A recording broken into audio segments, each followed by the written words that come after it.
It's our on OMG in the morning with the real Batman Big and DJ Shady.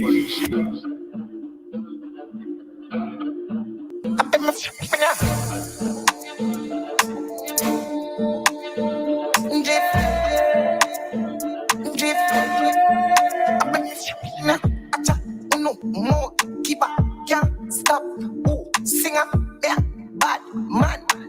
Some move, some rock, some simulika. Move, you quick, keep up, girl. Drop, quicker, make a dance couple times, girl. Take my picture. I make my spin ya. Jif, jif, jif. Spin ya, move, move, jif, jif. I make my spin ya, girl. Bye, jif. Over this, one over this, them turn up over this. See a hot girl, me a call her hello. If you see the guy that dance and the place get mellow, hear me I tell you, some do me think, change them a blink, skip me enemy, them me a little thing. Camera, action, flame. When we outside, lock down your building, let me spin ya. Drift, drift, drift. Jif, Jif, Jif. Spin ya. Woo. Jif, Jif. Spin ya. Woo. Jif, Jif. Spin ya. Acha, no more keeper, can't stop. Singer, yeah, bad man. Some move, some rock, some simulika. Move, you quick, keep up, girl. Drop, quicker, make a dance couple times, girl. Take my picture. I can feel your breathing. When the bass roll down and you're dancing on this rhythm, you got to feel OMG in the morning. The way you move that body, I have never seen yet. Everything so different. Put your hands on the floor, bend your back, let them go and feel me, squeeze me. Put your hands on the floor, bend your back, let them go and feel me, squeeze me. Cause the way that she got me, she got me, she got it all. Yeah. And the way that she's moving, she got it, she got me all. Yeah. More than 10 girls ready to sit on the dance floor. So much to me can't no more. Better wine, I'ma say it hardcore. Jiggle and I broke it down, you never get bored. Love it when you turn and twist it. I love it when you boom like this. The little thing you do with your hips. Nobody never seen nothing like it now.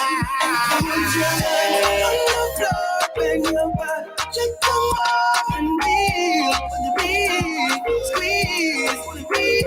Put your hands on the floor, bend your back, let them go and feel. Squeeze.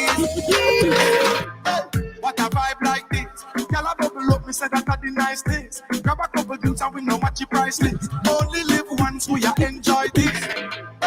What a vibe like this. Girl, I bubble up, me say that are the nice things. Grab a couple drinks and we know what you priceless. Only live once, we enjoy this. Girl, I take shots and a muggle in a shot, so my weird top, but show off them body. Girl, them a wind up the waist, vibes up the place. All of me girl, them sexy because them come out to have a good time. Boy, the party nice. Girl, look good, say me love how you wine. Move your waist, me girl, you make the party nice, yeah. Brace your body for me. Read between the lines, yeah. Let's have fun and live with life, live with life. You make the party nice, yeah. Brace your body for me. Read between the lines, yeah. Let's have fun and live with life, yeah. All of the girls where you do, we feel a link for yourself. Party turn up from last night, and we still a reminisce about yesterday. Tequila shot, Benny said. We got the right energy. We love the vibe when the girl them a come select the pull up the song. One little knock knock knock hurt ya. One little knock knock knock hurt ya. Put up on your foot them let me got ya. And me alone to play in your little circle. One little knock knock knock hurt ya. One little knock knock knock hurt ya. Give me the signal let me got ya. Yeah that. Hey. Drinks in a hand, beers and work. Up in the club, meanwhile you at work. Party a go on them things for your flirt. Thank you, me girl, you hear the short shorts. Want me cup while you under my dirt. Dance on your love as a pretty bank clerk. Dash where you stress, me know you love work. Team and stop at the research, believe me. One little knock, knock, knock, hurt ya. One little knock, knock, knock, hurt ya. Put up on your foot, them let me got ya. And me alone to play in your little circle. One little knock, knock, knock, hurt ya. One little knock, knock, knock, hurt ya. Give me the signal, let me got ya. Yeah, that. Hey. Can't make me feel bad. Pull up in the club with the Louis sleepers. Jesus, these girl them a scream, oh gosh, like said them see God. Colon kick like ball, I open up like say I Caesars. Oh gosh, true that, but 100 grand I'm a Louis V bag. Oh gosh, like take your girl quick like NASCAR. All by myself make a sauce. Say you want roll with a gangster. Send a million on myself. I love my dog them. This the link you get. Movie star life, no job. Them a big chat. Boy, them fall like Crystal. Them can't manage the mishap. None of them go like this hot. Them a big chat. Hey, look a boy ditch that. You ain't no tuggy, you a big that. Young fly and rich dog. Let me tell you something, yeah, you are running. When the page just wanna buckle like a junkin'. I mean, I've been step shit when you try. Jumping panic, bouncing. She not here long as your tongue and show your tongue ring. I mean,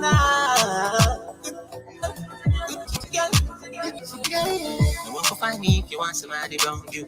To cock it up, my be the man who shall run to. Good as no money, I feel admit it. You know what time it is, I said the word and I'll be with it, girl. Exceptional, sanctified.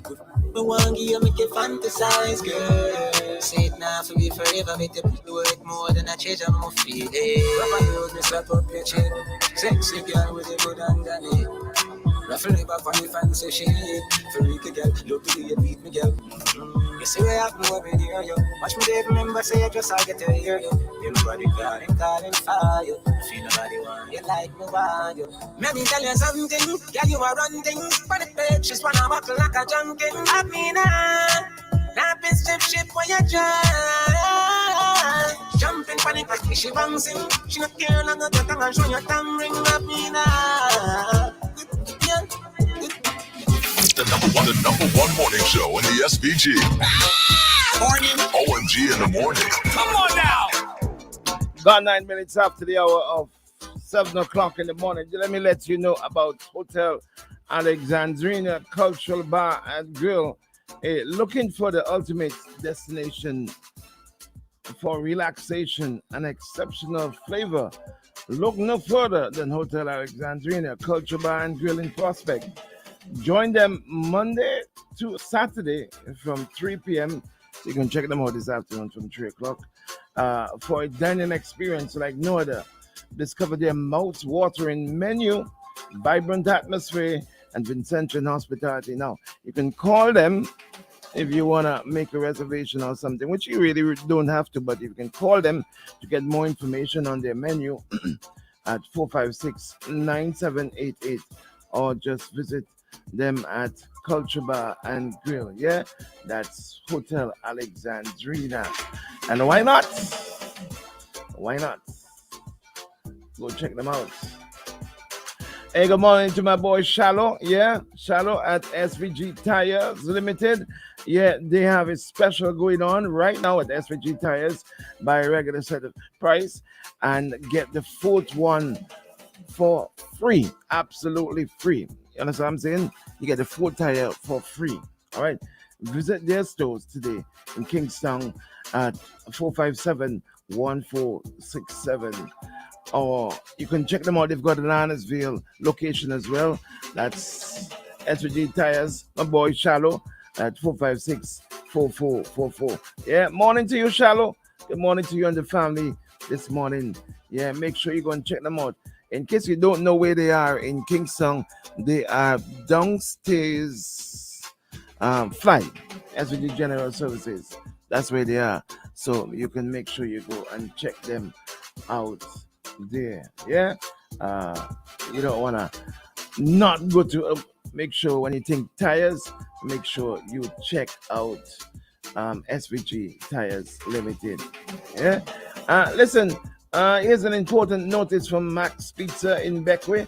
Max Pizzeria. Yeah, Max Pizza would like to inform the general public that they are closed for business.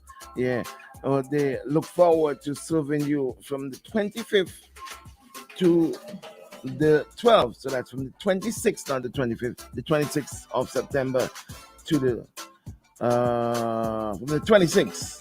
Yeah, so they close right now until the 26th, 2023. 26th, that will be this month from 12 o'clock. Yeah. And of course, when they reopen, they will continue with their Vinci pizza delivery every Friday, in which you can place your orders on a Thursday or by a Thursday, and you can have it delivered by Friday. All right. So that's a message from Max Pizzeria in Beckway. Speaking about food and continuing with food, yeah, Woodsy's Bar and Restaurant is now open. You know they open and located in 1133 Clarkson Avenue in Brooklyn, New York City. Yeah, 11212. Yeah, go check them out. That's what I'm saying. Hang on. I'm sure I saw some. Yeah. KCCU. Yeah, embrace the future of education with KCCU EdTech. Head back to school, which some of you are already there. But if you still need to get topped up, you still don't have everything that you need to get at school, you can check them out hassle-free with financial support from $3,000 to $5,000. Enjoy super low interest rates, manageable monthly payment. Invest in your dreams today and pave the way for a brighter tomorrow. Yeah, that's at KCCU. But let me tell you about my boy Woodsy in New York City before I get going. Make sure, gotta tell him he's got a big birthday bash coming up. Yeah, he will be celebrating his birthday in grand style. Yeah, Woodsy's presents birthday celebration on the 23rd of September. That's this month. Yeah, Woodsy will be celebrating. Woodsy, well, you know where Woodsy is located in New York City, all right? Limited tickets available, and of course, you can get those table and bottle services available. You can get a $250 package. You get one bottle of top shelf drink. 2 tickets come with that. Your table and some appetizers. For the package that is $450, you will get 2 bottles. 4 tickets. Shady boy, I need my coffee. What's going on? You lock himself out? Took me my coffee inside my office, boy. I need that. Yeah? You get 2 bottles. This is for the $450 package. 4 tickets, so you can bring in 4 of your friends, or 4 of your friends can get together and buy this. You get a table service and 2 appetizers.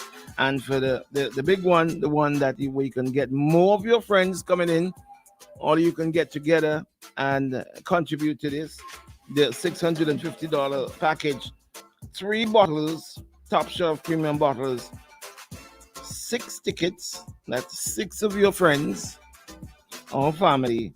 You got table service, yeah, and with special waiters coming to serve you and all that, and 3 appetizers. That's happening at Woodsy's. Make sure you check out Woodsy's. And of course, you know, Woodsy's got the big Independence Day thing happening. We're going to tell you all about that as we go along as well at Woodsy's. Yeah, all that and so much more at Woodsy's. Now, hang on. Shady, can't find the thing or what? Don't tell me I left it in the Jeep, man. No, I didn't. Don't tell me that. I left it in the Jeep? Oh my gosh. The keys on top of my desk in my office. You sure? Look good properly. Look properly. Yeah. Let me first of all apologize for yesterday's what happened yesterday. We had some maintenance issues. We still have not had it sorted out. We're still dealing with these challenges, these maintenance challenges, and we hopefully gonna have those 100% sorted out in studio. These challenges are in studio maintenance. We hopefully gonna have these sorted out by the end of this week. All right, so look out for that coming. All right, so we must apologize for yesterday morning with our maintenance issues. Hold on, don't touch that microphone, just stand in front of it and talk to the cutlass. Yeah, you're gonna hold on.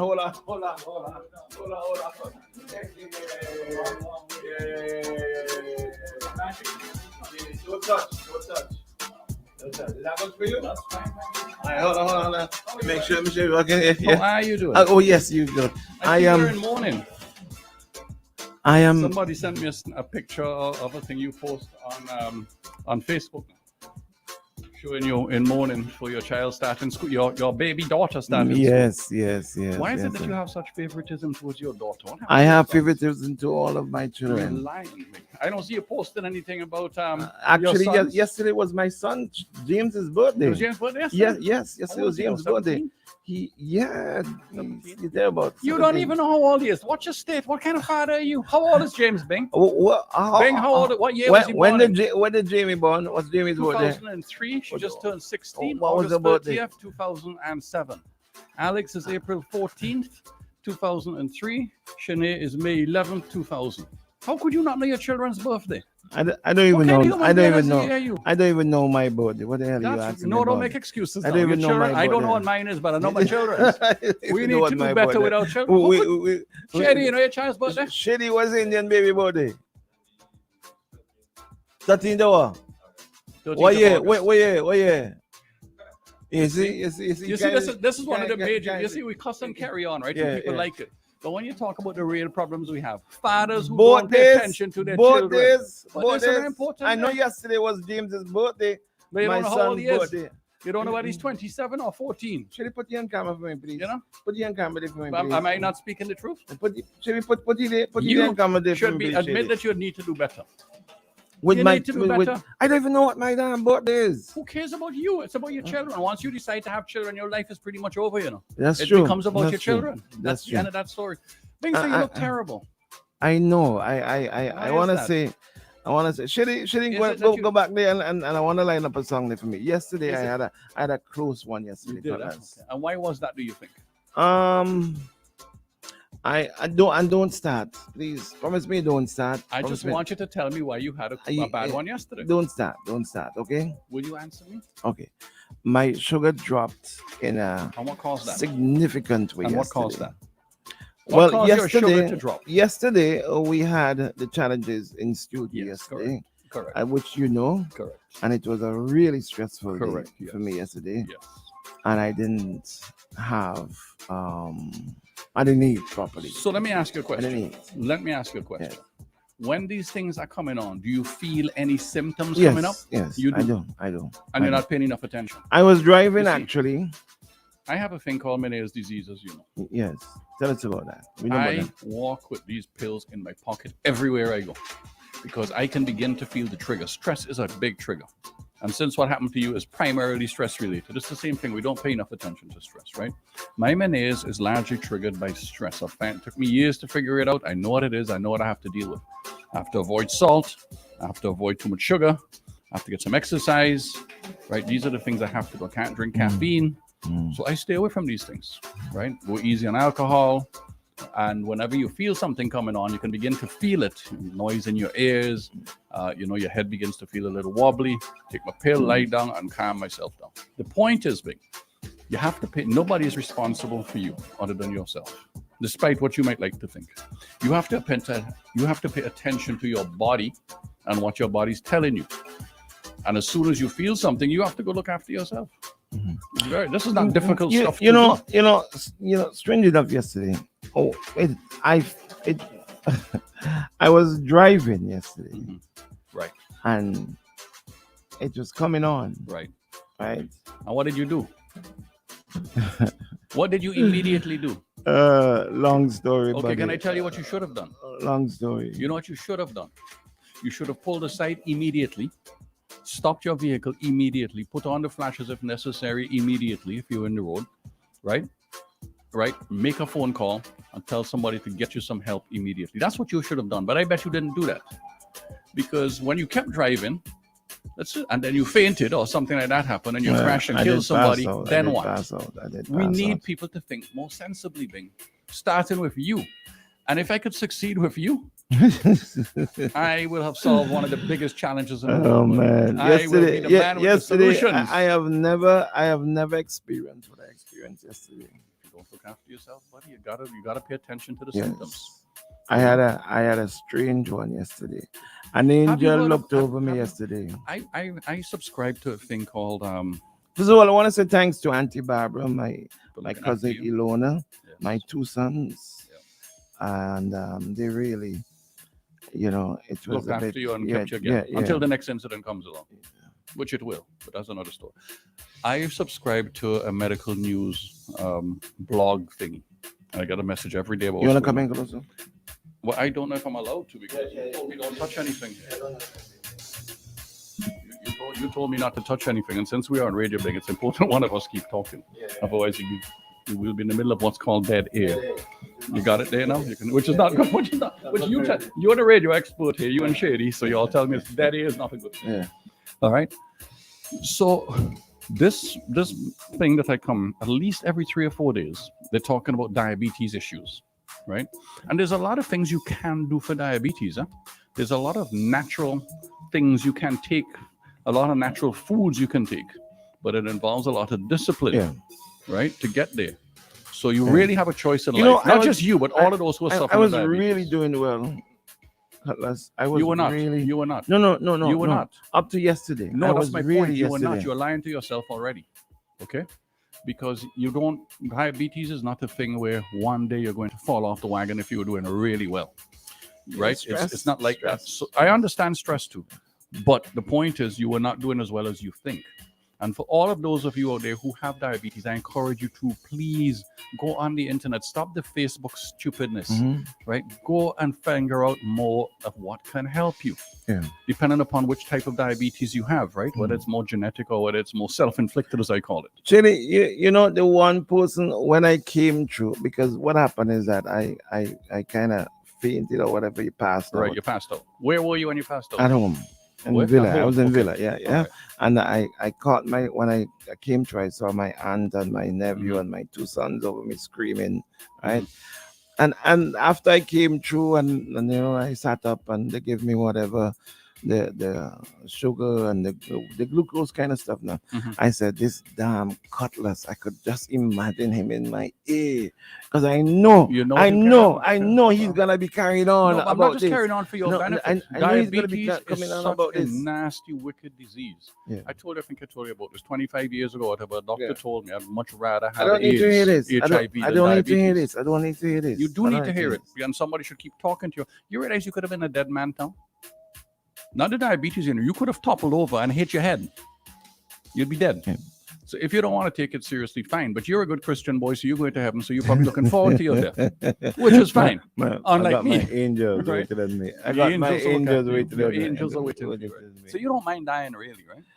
But realistically, Oh, for all man. the people out there, there's a lot you can do about diabetes.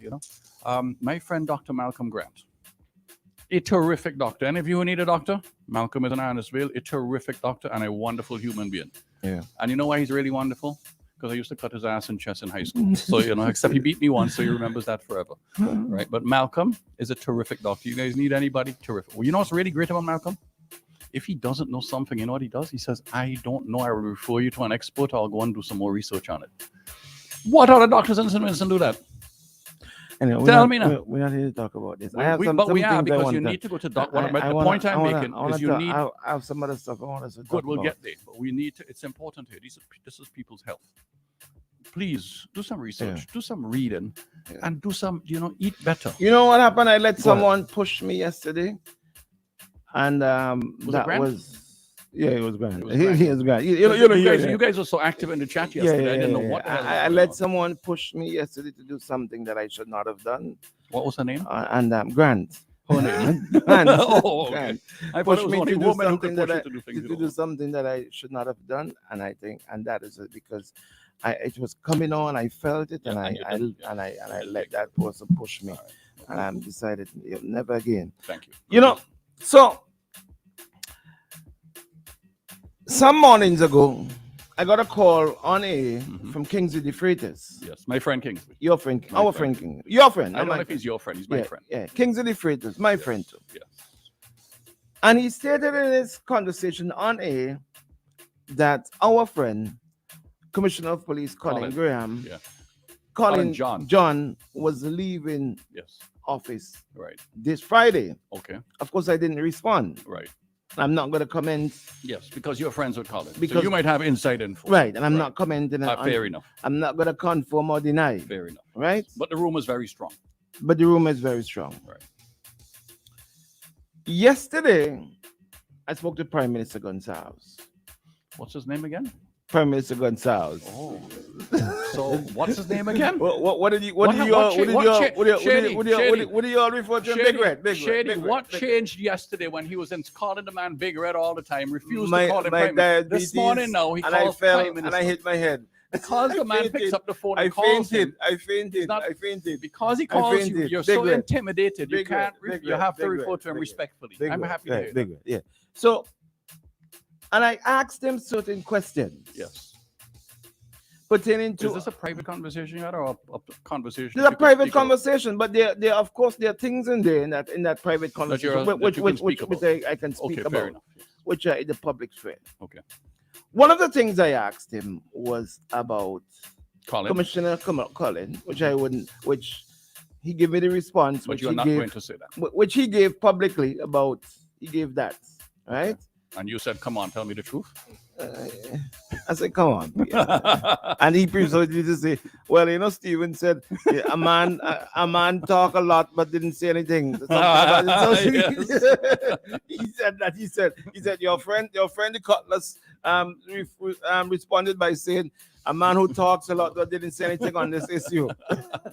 Ralph is very good, you know. He did My say Prime that. Minister He is did say that. amazing. He did say that. He He did say Okay. that. I right? thought he's the best diplomat in the Yeah, world. He he can said- talk he all said- day and not say a single word. he It's said that. wonderful. So he threw me off with that, Yeah. right? And I asked him about a comment which was made on radio Mhm. about the permanent secretary In the in the Ministry of national security. National Security and whether, in fact, this was true. Uh-huh. And he said, well, you know, people leave all the time. Didn't I tell you that yesterday too? Before when we were on air? People resign, we leave to get to a certain age. What is the big issue? So the permanent secretary in the Ministry of National Security Yes, is leaving. is leaving. Did you bother asking how old is the permanent secretary? No, I in the did not. ministry? Because I Why wasn't are they leaving? interviewing. I wasn't Yeah, interviewing but you him. weren't interested in knowing? Because you know enough to come on the air and insinuate that everybody's abandoning a sinking ship. That's what you want to really insinuate. Whereas maybe the person is Shady, see the same thing. retirement See the same age. thing we're talking about. But that's the point. That's the point. okay. He said people leave. Thank you. People get to a point Yes. when they They've had retire, enough time to move on. retirement age, Yeah. Or to get other opportunities. or they get up. But he didn't talk about other opportunities. They get Okay. to a point. Fair So enough. he insinuated Yes. that the permanent secretary in the Ministry of National Security Right. Is on the is way out leaving Okay. because of that age, because of the age. because of the age. Okay, fine. And so what's your Someone point? said to me Mhm. yesterday, privately, which is a name I would not call, Okay, Grant. that don't call me Grant. I don't like that guy. We're not friends anymore because of you. Oh. Yeah, yeah. That what the hell is going on? Everybody's jumping off the ship in one of the most important ministries, pillars of government. I don't believe that is true. I don't think that is right. I don't think that is a fair observation. Right? How many people are employed in the Ministry of National Security? Yes, your permanent secretary leaves. How many permanent secretaries have resigned or left over or retired over the last 10 years in various aspects of government? Fine. True. Colin is leaving, right? Now, many of us happen to have heard very different reasons as to why people leave, right? And in my view, I think Colin was right to leave. If the rumors what I hear is true, he was right to leave. Right? There Are you comes a saying you point. know for a fact that I do Collins not and- know. I said if what the If- rumors I okay, hear okay, are okay, true, okay. then he was right to leave. Right? But at the same time, I understand people's frustrations when things are not being done. When you look at the reality of the crime situation in St. Vincent and the Grenadines, when one of my employees a couple nights ago is walking out by the Chills Pot Gap, and a young man walks up to her with a gun in his hand, Oh, really? steals her phone, her wallet, everything. This is She goes to the police. Apparently, she has to sit down in the station for like 5 hours while they dictate and handwrite everything out. really. Hasn't heard a thing since then. And by the way, she's not the only one. So it's all well and good for us to talk about murders, but we have a serious policing issue in the country. So to me, if Colin has two ways to look at this. One, he was not given the authority to implement the programs he needed to do. He hasn't been commissioner for very long. So let's also be fair here. Either he wasn't given the authority, right, and the support he felt he needed to implement the programs he has to do to deal with this crime explosion, as I call it, right? Because it's not just about murders. And we all know people that these things are happening to, right? In general. Or he simply didn't have any ideas in which to deal with them, right? So I can understand his boss's frustration also. His boss is, I believe, who is his boss? Yeah. One of his minister- bosses, the minister, the Minister of National Security, I assume is his boss. Right. So I can equally understand his frustration. When people don't do their jobs, Bing. When people don't do their jobs, it's very, very frustrating. Look at you employ somebody to build a wall in Ribishi. The wall falls down. God knows how much hundreds of thousands of that will cost us, right? Who didn't do their job? Who's responsible? We were told that certain schools were moving out to Annisvale, Bing. Okay? Because renovations were being done. What's it been now? 3 years? Any updates on when these renovations will be completed? What's going on? Whose fault is it? Then I'm driving the other day, and next to the A-level college, not what I call the A-level college, the college, where Basil's is located, where we had lunch the other day, next to, you know exactly where I mean, in Villa, right?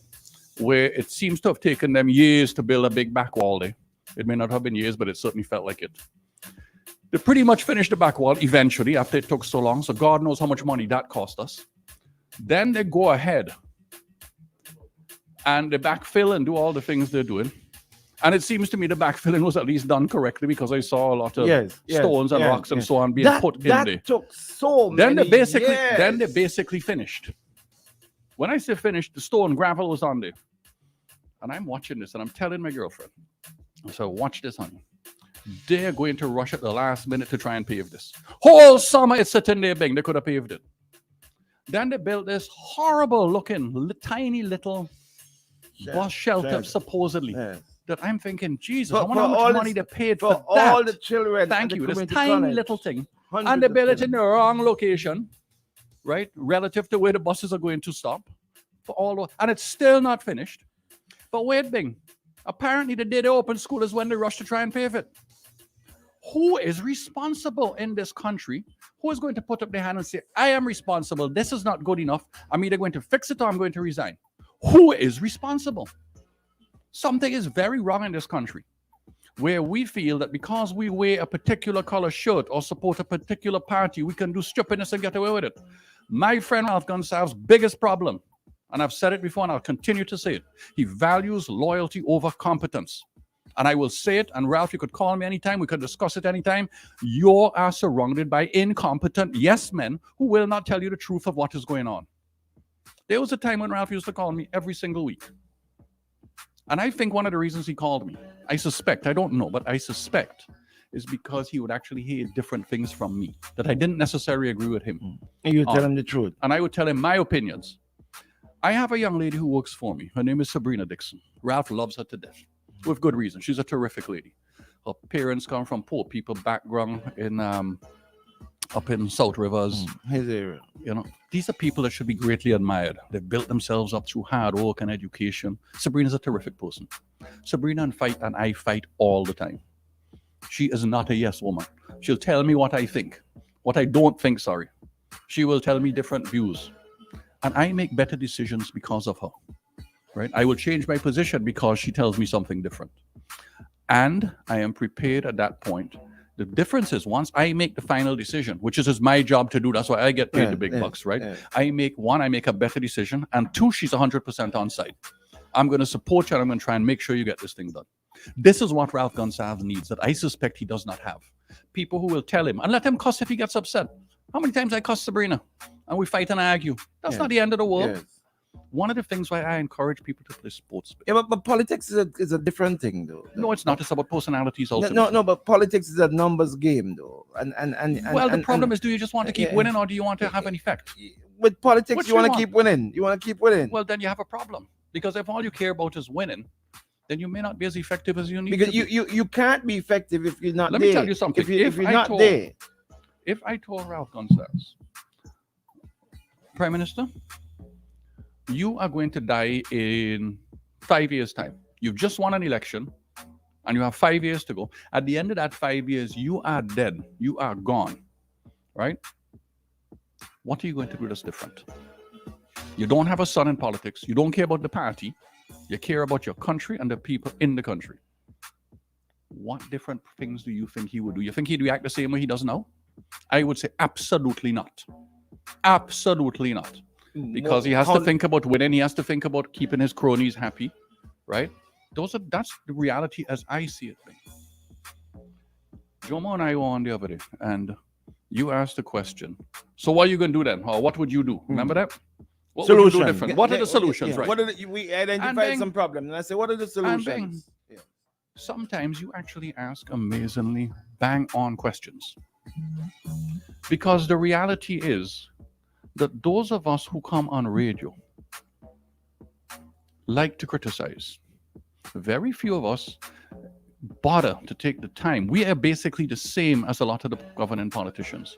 We don't take the time to think and analyze about solutions and possible solutions. So you know what I started to do? Because of you, I was up at 5 o'clock this morning, and normally I'm up at 5:30, and I started to make a whole pile of notes, which I'll gradually develop. So the next time anybody asks you these, here are my proposals. Here's what I would propose in regards of education, in regards of national security, in regards to your economy. And I have to look at it from both an immediate short-term perspective, because we have immediate problems that have to be addressed, from a medium and a long-term perspective. Where are we going? And that way, so the next time you ask me those kind of things, I say, okay, let's focus on this and talk about this particular matter. We have to start trying to come up with solutions, right? Because one man does not have all the solutions. Switching parties does not mean you're going to get suddenly everything is going to be 100% right either. We have serious structural problems, in my opinion, right? Of which one of the most significant is, like you always ask me, where the money going to come from? Well, I could turn around and say, but we raised money for $600 for a port. We raised, I don't know, $1 billion for an airport, whatever it is, right? Money isn't the issue. We have a CBI program that can bring in serious money into the country, depending on how you choose to focus and spend it, right? We have serious structural problems. If you look at what we are doing in this country, probably 50 years ago, I suspect it's very similar to what we are doing now. And I mean in terms of an education curriculum. What are we doing in primary schools? Are we teaching the same things? Are we doing the same things? Our school days exactly the same? Have we integrated anything else into the curriculum? Do we understand that the world is changing? Do we?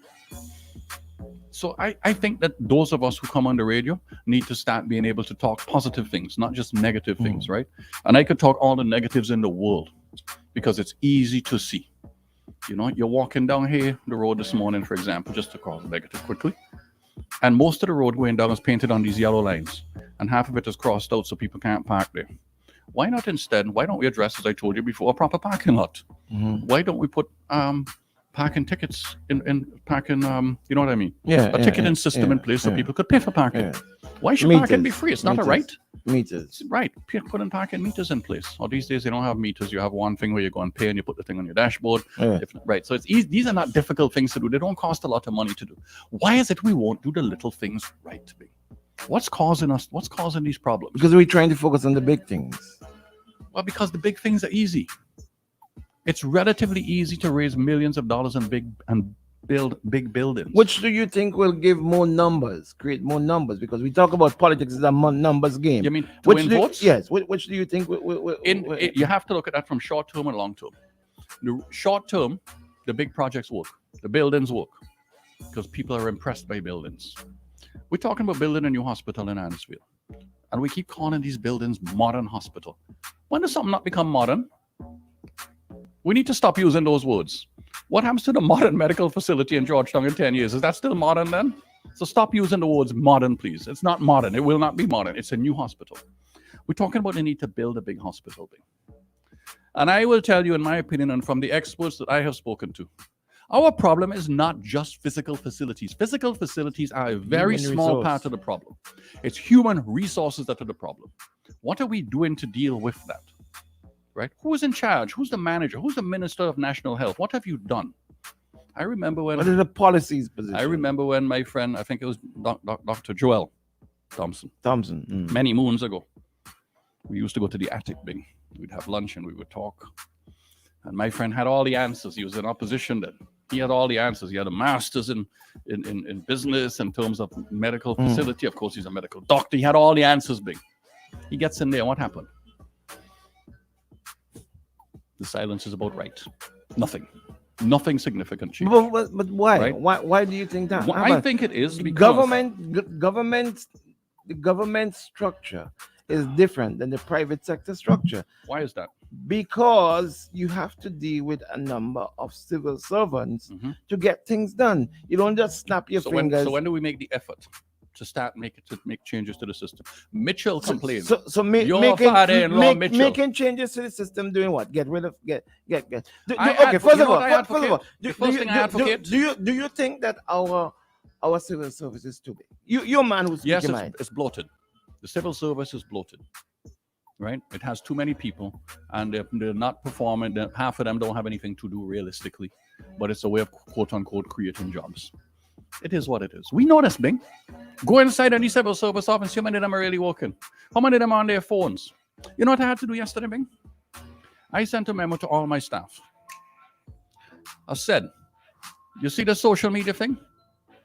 You are not to be on social media during my working hours. We are paying you to work. You are not doing that. You will not have earbuds in your ear. If you do that, I'm going to suspend you from your job. Go to the Labor Department and complain if you want. I don't care. I feel strongly enough about this. You are working for me. You don't have time to be on Facebook. You don't have time to be using my computer to go on Amazon.com and do your shopping. What do you think you're doing here? I don't give a crap whether you're upset with me or not. And if the Labor Commissioner, and the Labor Commissioners are a very sensible human being, and I am sure she'll say that's perfectly sensible to do. This is my time I'm paying you for. Stop it. End of story. So then why can't the Service Commission Department make these because one, they are not strong enough. They don't know how to engage the unions and have a proper discussion, right? Okay? And if that doesn't work, go to the public and tell them what's going on, right? Okay? When I first came back to St. Vincent and the Grenadines in 1991, I was the financial controller at Banana Growers Association, okay? I had an issue with an employee. Can't remember the exact issue now, but they had a union at the time. And I fired the guy. I said, no, this is stupidness, I'm firing you. At that time, Keith Joseph was a significant player in the union movement. Keith called me, and we didn't even know each other before then. First time I've met Keith. I need to see how you could fire the man. What's going on here? I can't remember the details. Yeah. Keith comes into my office with the gentleman and two of his union people, ready for a fight. So I said, Keith, here's what happened here. Bang, bang, bang. I'm not going to tolerate this kind of person. Keith looked at the guy. He said, is what Mr. Joachim saying true? And he sort of mumbled or whatever. He said, so what do you want me to do here? I believe union leaders can be persuaded and understand right from wrong. That they're not just about defending their members at all costs. They have to understand that they're also part of a society. We have to engage them big. We have to debate.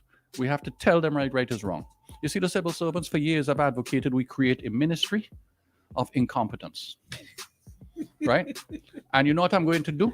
All of you who are useless, I'm not cutting your pay, I'm not getting rid of you, you know. You're going to a separate building in Calico or Georgetown or Chateau or wherever, and you are the minister of incompetence. You're staying right there. You get upset with me if you like. We cannot sit back and continue gross incompetence. A wall falls down under the reign of Bragsaw on a contract. Who is responsible? Hundreds of thousands of dollars, I bet. And no accountability. We've not heard accountability. We've not heard a single thing. No accountability. Who's going to pay to have it rebuilt? Who is supposed to be fixing our schools and is not fixing our schools? Why do we still have temporary plywood schools that we were promised were going to last 1 year out in Annisville? Why are they still there and being full and used? We got why does not? We got Kungsu backstage, buddy. Sorry, We got guys. Kungsu backstage. Don't get him going, please. Don't get him going. Let's go. The phone lines, everything is ringing, everything is going off in the studio. Am I saying WhatsApp- lies? Am I telling lies? If so, WhatsApp is call us going and this, tell me why I'm this, lying. this. Joe Let's Moore will go. tell me why I'm lying. Let's go. Shady, let's go. Let's bring Plain. for our Kungsu Jomo Thomas. Plain talk. Plain talk with Jomo Thomas. So much things to say right now. All you talk now. On OMG. Good morning. Good morning, Kungsu. Good morning. Good morning to you. Good morning to Stephen. Good morning to Shady. Most of how are you? all, listeners. Very important topics. Stephen have touched on. Most important of all being, he's talking to you. Health. I hope you pay attention, because everything else we do, no matter how much money we accumulate, no matter how many DJ of women we become, it all comes down to good health. And I think that you have a responsibility, not only to yourself, but to your children, because the last thing that they would want is for you to leave them, so you have to pay attention. And it's consistency. It's not hard work, it's consistency. I was reading a piece the other day from a British journal that says that you can develop a habit in about 3 months. Yep. That, there's the old psychological saying that you have to have 10,000 hours of practice in order to be at the top of your game. But the science is now developing, which says that if you consistently do something for 3 months, your body would demand it. So, for example, if you start consistently waking up and exercising, the days you don't exercise, your body would be upset with you. It would be telling you, why aren't you doing what you were doing? Because it realizes that you were doing something good. But if you keep on not doing it for 3 months, then the body would adapt that. We are not doing what we were supposed to do. Jomo, So, yes, sir. I'd like to support you on that, because when my Meniere's disease hit me 5 years ago now, I had to stop taking salt. And at first, everything tasted horrible. But you're right. Within 3 months, my body had so adjusted. Now I'm so sensitive to salt that when I taste something with salt, it's like, God, this is way too salty. So I want to support you 100% on that. It's about starting. So you're right. It is really about starting. I mean, I have been jogging now for about 35 years consistently. I hate you. And I had always been active. I As a hate young man, I played a lot of cricket and so on. Then when I went to the United States, I couldn't find cricket. And I used to go to Prospect Park, and I used to try to play soccer with those guys, but I can't play soccer. And I always wondered why they would leave the ball and kick me in my ankles or in my knee. And I'm a small man, so if I wanted to fight more often than not, I might have gotten beaten down. So I decided while they were playing in the park, I would start running around Prospect Park, and Prospect Park is about 3.25 miles around. And I would do 1 loop and then 2 loops. And then there came a time when I was running a half a marathon sometimes a morning. And I came back to St. Vincent. I have consistently done. I don't run as much as I used to run, because I realized that there are no gold medals that I'm going to win for St. Vincent. But I realized that I have to work to keep my body going. And I do that. I run like about 5 miles 4 times a week. I hate you. Now, I am not asking you to do that, because again, the science has shown for every movement you make, even if it means walking up from the cemetery up to the Ministry of the Attorney General's office, or during lunchtime, you take a 10-minute brisk walk, all of that counts for something. Yep. And I was really impressed that yesterday I was listening to the National Broadcasting Corporation. A young lady came on talking about health, and she was talking about the importance of movement. And she was saying, you need to get up from your desk and you need to But this is new science, because if 10, 15 years ago, a worker at Stephen's office was getting up from his desk and walking around, he might have wondered, what happened to you? Why are you just pacing the halls? Now that's becoming science, that you need to do that. You need to get up, you need to walk. So, and then it's what we eat. You know, a lot of times we eat far too much. I think that if you look around, if you walk through Kingston any given day, 50-60% of the persons are either overweight or obese. Oh yes. And that's because we are consuming a lot of calories, but we're not consuming a lot of healthy foods. And even where we are consuming healthy foods, we are consuming too much of it. So we are packing in the calories, and we're not doing the physical activity to burn it off. Consequently, a lot of us are putting on excessive pounds, and then that comes back to haunt us, because our ankles start swelling, our knees start swelling, our hip is out of place, and we live very painful existence. So, Stephen, I could not agree with you more. And Jomo, yes.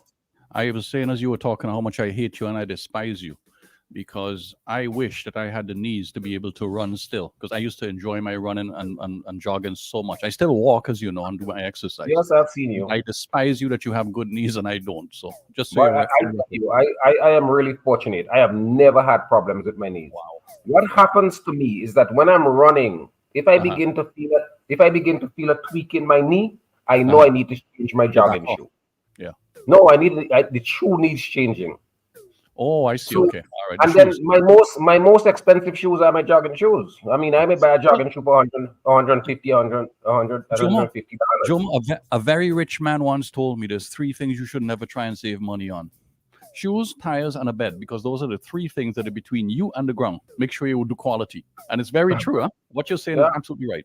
So the shoe, you know, I try to get a good shoe. I run it, and the moment I feel a tweak in my knee, I know it's time to change the shoe. So when I change the shoe, I give it to somebody else who may just be walking around in it, and I get another shoe. But we have to keep moving, and I am really surprised that the people in the Ministry of Health, they don't talk about this sufficiently, and people are not encouraged. But then again, if you look at the people who are at the helm of society, whether we are talking about the head of industry or in religion or in politics, all of them are out of shape. You know, you have a prime minister for 20 years who is grotesquely overweight. You have ministers of government. As soon as they get into government, they eat so much, they become so lackadaisical that they begin to gain a punch. So, but they laugh about it, and then we consume so much alcohol in St. Vincent, which is just sugar, which is calories, which causes us to put on weight. So unless we pay attention to those things, I think we have problems. Stephen, I've got a message from Obi Bogan Rasbo. He said, "Thank you guys, Stephen, and many technical personnel within the public service don't do what they are paid to do, and that is why, due to lack of supervision, there are serious problems regarding certain construction projects." I know that's a specific thing that you said. Yeah. But Jomo was saying, Jomo will speak about that. Yeah. So, Stephen, I have a big shade with you when you say that the commissioner has not been allowed to do his job. No, I asked the question. I didn't say. I said I don't know. Because I don't. There's two ways to look at this, Jomo. It is for him to assert himself to do his job. Yes. And I further disagree with you when you said that he has not been in for a long time. The commissioner is in now for 5 years counting. Oh, has he? Sorry, I didn't know that. I didn't realize that. 5 years is enough time. You're right. He has been in since 28. He was acting commissioner in 2017, and he has been commissioner since 2018. I didn't know that. No, if this man can't even fix the face of the police headquarters, it's a damn shame when you drive at the police headquarters and you see broken windows. A national disgrace. You know, so you know that you've got to have the budget to do these things. Stop making excuses. It was about budget. How much does it take to fix a window at the police barracks? And Jomo, that is one of our most beautiful buildings. Yes, it's a in beautiful Queenstown. building. And it's just totally falling apart, and nobody seems to pay any Look, attention.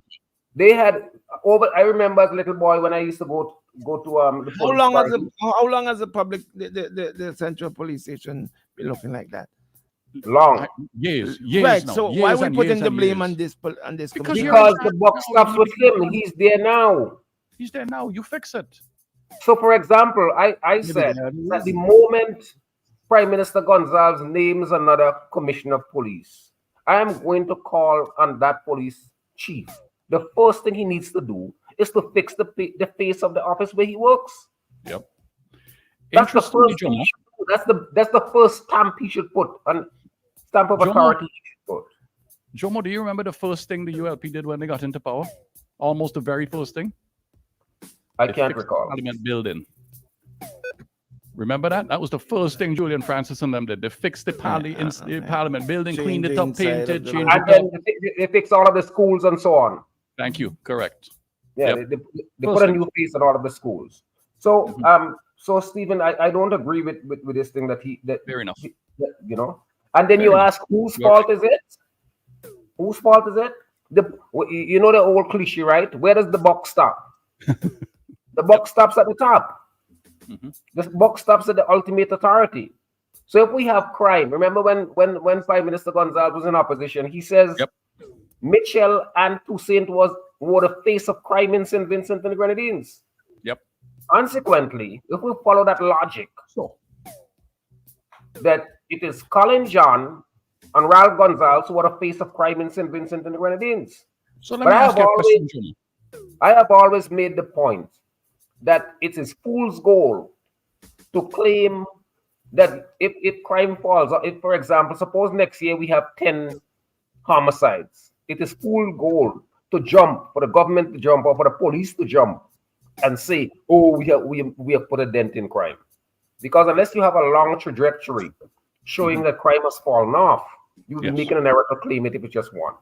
Jomo, can I ask you a question? Yes.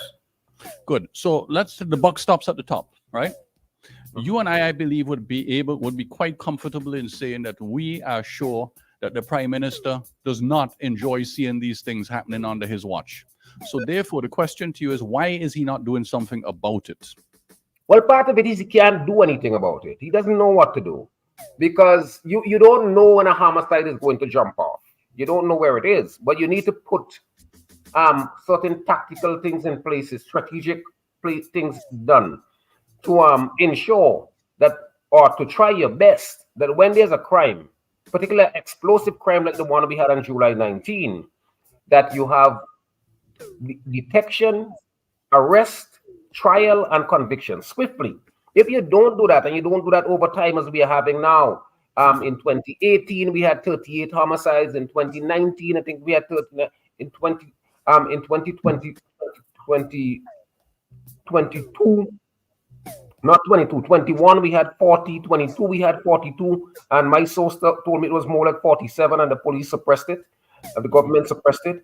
And this year we are now at 38. So, and we are not getting the kind of arrest. So if you don't have detection and you don't have those things, we're gonna have serious problems. Yep. But I think that crime is a difficult issue to tackle. Because you can't predict. Some of the societies that were able to deal with it, if you take like the Middle Eastern societies, like Qatar and Kuwait, they are in London. They have cameras everywhere. Yep.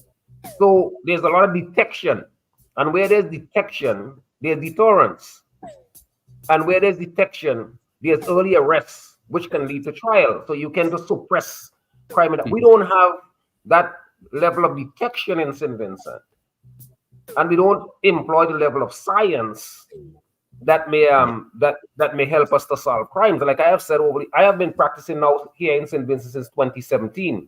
I have never had a case where police bring in fingerprints that nails an accused person. Wow. Never bring in any kind of forensic that nails an accused person. So there's not a lot of science that is employed. There's a lot of brute force that is employed. They beat people. They get them to to confess, they get them to implicate themselves and others and so on. But not a lot of anything else. Jomo, I know it's almost the top of the hour, but before, just one thing. When we come back, I really would like to talk to you in particular about the story I read on Kenton's Chances Eyewitness News again, where you are extensively quoted about an 18-year-old boy who ends up being put in jail when it is clear for anybody, sensible human being reading the story, that this poor boy needs help. And instead, we're putting him in jail. So I would like to talk about that, please. All right, let's go to the top. Come right back to a station ID. It's just gone past 8 o'clock in SVG Shady. Let's do this and come right back with Council and the Cuban Cutlass inside with us. Let's do this. Turn up the music. Turn down the lights. Blazing on the air at 106.9 FM.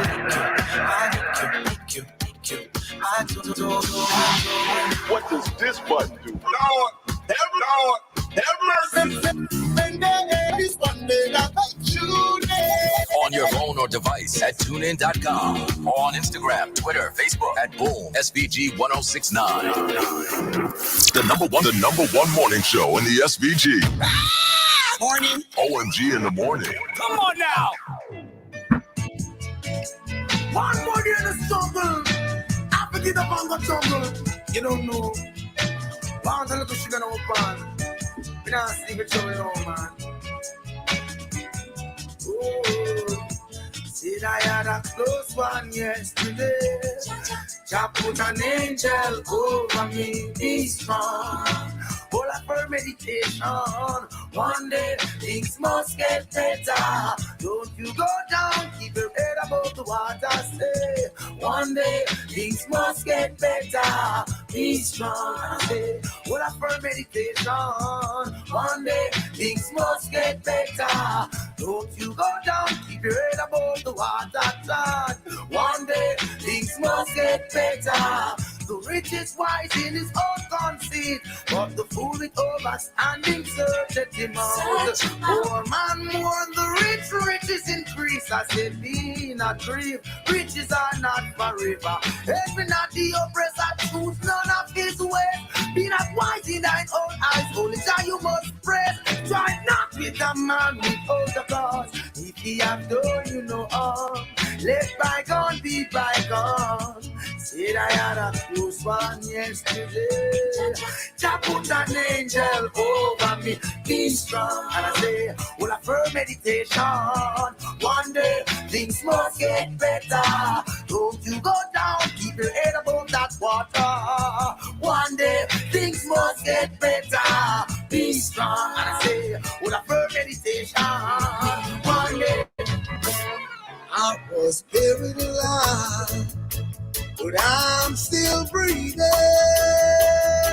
I don't know what tomorrow may bring, but I got a feeling. I am alive. There must be a reason. I was given one more chance. My heart's still beating.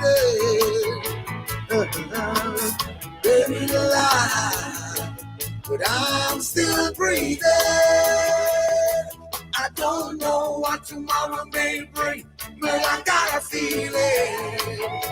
Oh, now I am alive. There must be a reason. There must be a reason, Cutlass.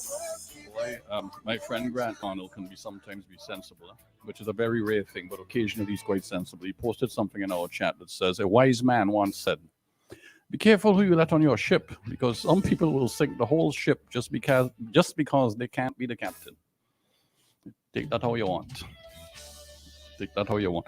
Jomo, two things really that I'd like to get your views on. One is the 17-year-old boy, and the second thing is the promotions within the police service. I don't know if you'll have time for both. But let's talk a little bit about the magistrate. Before we go to your two things, I really want to get in the commentary I want to make yesterday. It's related in a way to promotions. Okay. And it has to do, you all may remember back, I think it was towards the end of July, the police had taken about 300 youth club members, police youth club members, on an excursion to St. Lucia. And Bing, I'm not sure if you were here, but we featured a video, and Shady probably has the video, and maybe you can ask him to run it. It's just a few seconds with a police officer slapping and boxing and assaulting a young 15-year-old boy. Being if Shady has it, maybe you can ask him just to run it just quickly. I know we did it sometime. Yeah, he's looking for it. He's looking for it. Right. But so this police officer is a police officer by the name, he was Station Sergeant Dwayne McKenzie. And the young 15-year-old boy from Spring Village was in his care. And they had gone to St. Lucia, and boys being boys, they some of them took the cream, and somebody took a cream and poured it on another boy. And they took the young man's cream. The young man's name is Damali Phillips, and they took his cream and left it right next to the boy who was mushed with the cream.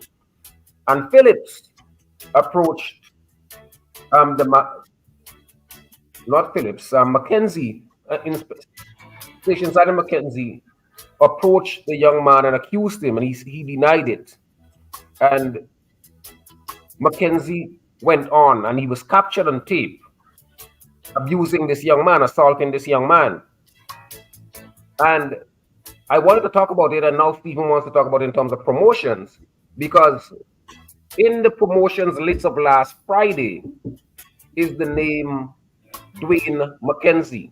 Dwayne McKenzie was just promoted from Station Sergeant to Inspector. And he was promoted from Station Sergeant to Inspector with this assault hanging over his head. And the family had contacted me to represent them. And I wrote to the DPP, I copied the letter to the Minister of National Security. So they knew that this, and what the police said, the DPP said that they were investigating. The Prime Minister, who's Minister of National Security, never even bothered to acknowledge the letter from us. But lo and behold, last weekend, there's a list with Dwayne McKenzie being promoted to Inspector from Station Sergeant. So it is evident that these guys don't really care. They don't even bother.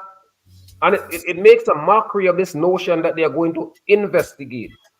Because here's a man with a potential criminal charge against him, who so happens to be a police officer, who is promoted up the ranks, even though he assaulted a young man who was in his charge.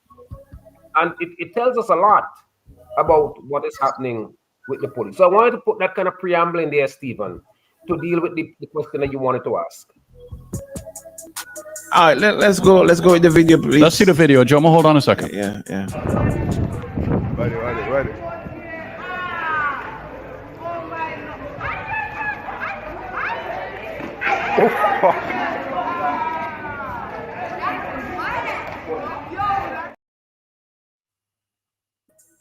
Now,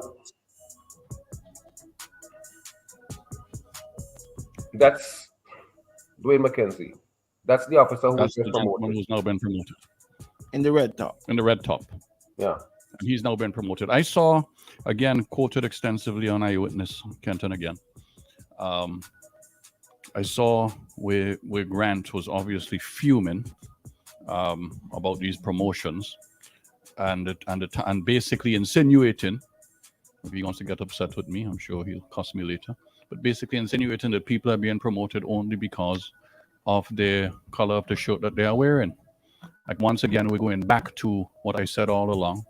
Seems to me that this is not about competence or merit, right? If assuming Grant's comments are reasonably accurate, and I have no reason to doubt him. Stephen, yes, sir. You know, back in 2017, I think it was, the Public Service Union and a number of its members had taken a matter to court on challenging the government Public Service and Police Service Commission based on the way in which they carry out promotions. Mm-hmm. And the Public Service rules and orders talk about if you're going to have a meritocracy, that you have to advertise the positions and so on. Okay. And the Public Service Union took the government to court, the Public Service Commission to court, on the ground that they were not following the public service orders and rules. Okay. Justice Henry was the attorney, and in a vigorous and stinging decision, she talked about the ways in which the Public Service Commission was acting improperly. And she made a number of declarations saying that they need to do what they were doing in keeping with the orders and keeping with the laws of the country. That's what, 5 years, 6 years ago? They have not done anything. In fact, the Public Service Union had a meeting with the Public Service Commission after the decision. And the chairman of the Public Service Commission straight up told the union representatives, including a lawyer from our office, that they were not doing what the court said. Jomo, can I ask you a quick question, please? In terms of these promotions, right? Now, if I am if somebody in my office wants a promotion, what's the process if you're a policeman? Is it a recommendation by the Commissioner of Police? How does it work? Who decides who's recommended for promotions? The commissioner has a fair amount of control on the promotion. In terms of promotion up to sergeant. Up to sergeant. What happens after that? After that, the political directorate has a greater level of control. Isn't that already a national disgrace then? Notice much, that under this administration, the political directorate, and maybe throughout, but it is particularly pervasive under this administration, that they may have a hand in it all the way down if you're going to go from officer to corporal. Remember, there was this story some time ago when Toussaint had told Mitchell that he was the commissioner. Yes. And that he was not going to take the dictates from the prime minister. But there were some other connections between Toussaint and the prime minister, which might have allowed Toussaint to say that to Mitchell.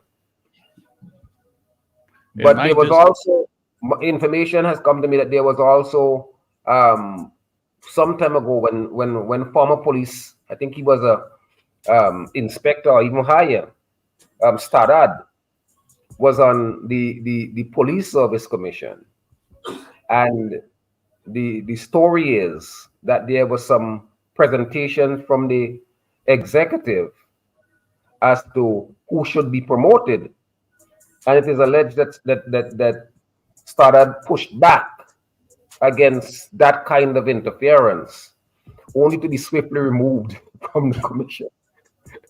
So it goes to the point that you were making, that what you want is just men who would genuflect to you, because as we were seeing in the actuarial report for the NIS actuarial report, it's calling on them to change 2 of the 3 persons who are in the investment committee, and clearly the reason why they are calling for that and to be suggesting that people with managerial and financial and economic competence be placed on there is that they evidently concluded that some of the people on the management, on the investment committee of the NIS are doing the bidding of the political elite rather than to start look for the financial feasibility and future function. My friend.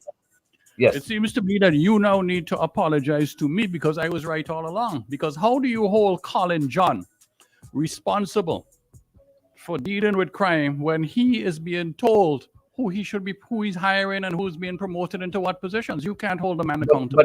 But he does not have to agree that. He doesn't what? He does not have to agree. He does not. If the political directorate, yes, tells you how to do your job. Yep. So take for example, right? The policy of the government is to be tough on crime and the causes of crime. That's the Right. policy. Yeah. Right. But if So you you're have to work. to have You have to work. incompetent people below you, how Hold are you on, going hold to on, be? hold on. You have to work within the ambit of that policy. Right, fine. But you don't have to be micromanaged in doing your job because you're commissioner of police. You're there to do your job. So having been given the policy and having decided that you're going to carry out the policy, it is for you to put a team around you who can help you carry out that policy. But It is if not- that team is being dictated to you by the political directorate, how is that fair? In my business, for example, there, right, so step away. my So why can't supervisors you- hire the why can't- people who work for them. Stephen, I don't. Stephen, we have to take responsibility. Some of us can step away. There came a time, for example, when I used to be the speaker, when because of certain things that I wanted to do, I could have stayed speaker until that term end. But I took the decision that I'm going to walk away from that for a particular set of reasons. Other persons who are in senior positions can also make decisions that has to do with their own conscience. But if you want to be told, or if you want history to record you as being a speaker, a minister, or police commissioner, and you don't want to carry your integrity with you after you finish being a speaker, or commissioner, or minister, then you do anything or you take anything that happens. There's no way that I could have been a commissioner and I am told that I am going to sign on to Dwayne McKenzie being promoted to inspector when there is their shadow over his head as to the way in which he acted with a young man who was in his charge. That's the point. That's one of the reasons Colin is resigning, because he doesn't like this anymore. He's decided I can't take this anymore. After 6 years? Well, maybe it took him some time to see the light. All right. So that you said you wanted to talk about something else about the young Joe, man. I'm very disturbed, right? That a young 18-year-old boy who, when reading the article, clearly has mental health issues, is put Clearly, in you jail. said? Clearly. Well, the magistrate said that he had a chance to talk to him extensively, and he didn't think that there was any evidence of mental health issues. Who said that? And hold on. I have a friend, right? Yes. Very bright man, but he didn't go to all of the schools. He didn't have any law. He don't have any law degree or anything. Works, very simple man. You know, when I told him what the magistrate said, you know what he instinctively responded? He said, how can he do that? He's not a medical doctor. He's not a psychiatrist. Thank you, My sir. friend instinctively said that. Yep, correct. That was my instinction on reading this thing, right? You know, I mean, you look at the facts, and those of you who don't know the facts of the case, I'm not going to read them out here, but please go on Eyewitness News and have a look and read for yourself. Jomo is the lawyer in the case, trying to help the young man out. But a judge... And Stephen, not only that, you know, remember, you know, all I was trying to do was to get the court not to sentence on that day, but to send the guy for an evaluation. I wasn't saying he should walk free. Right. I was saying send him for a psychiatric evaluation. Yeah. But it brings up so many things. How many psychiatrists do we have in this country? A young man, an 18-year-old young man, who from everything that was described in that article, had no interest in harming anybody. He clearly had a mental health issue. He liked this house. This is a nice looking family. He liked to be part of it. The guy came to your house and says, Mr. Joachim, could I live with you? Does that sound like somebody who wants to harm you? No, that's somebody who has some issues, who needs to be dealt with. And instead, we put him in jail. What kind of judge? And the judge could be upset with me if he likes. I don't care. What kind of judge makes that kind of decision? What kind of judge does that? The wife says, I'm going to shoot you. She doesn't produce a gun and he stays there. Right. She calls her husband. He took 7 minutes to come and the boy stays there. Doesn't run. Yep. You know, clearly that's somebody with some mental health challenges. Yeah, absolutely. That's clear. And then you look at the family, and you know there's been issues, right? We all know, hopefully most of us still remember Ben very fondly. I certainly do, all right? With fond memories, I remember Ben. Everybody knew Ben at the time. But you said he's related. But this young man, you put him in jail, Mr. Judge. What is wrong with you? Where is your humanity and sense of decency? Where is your ability to reason and see this is an 18-year-old young man with doing these kinds of things? Why would you not have him evaluated? Why are you sending him to jail to try and ruin the rest of his life? We know what could happen to him in jail. What kind of judge does that? I know you can't respond to that because you're in the judicial system, but I could ask the judge that, what are you doing, sir?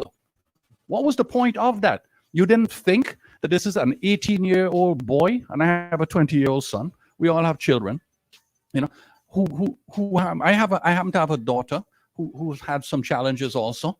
But you, Mr. Judge, are going to put an 18-year-old boy who clearly had no intention of harming anybody or inflicting any physical damage on anybody, right? Who was clearly behaving in a strange, very strange manner. And you, instead of requesting a psychological kind of evaluation or look at this young fella, are going to put him in jail?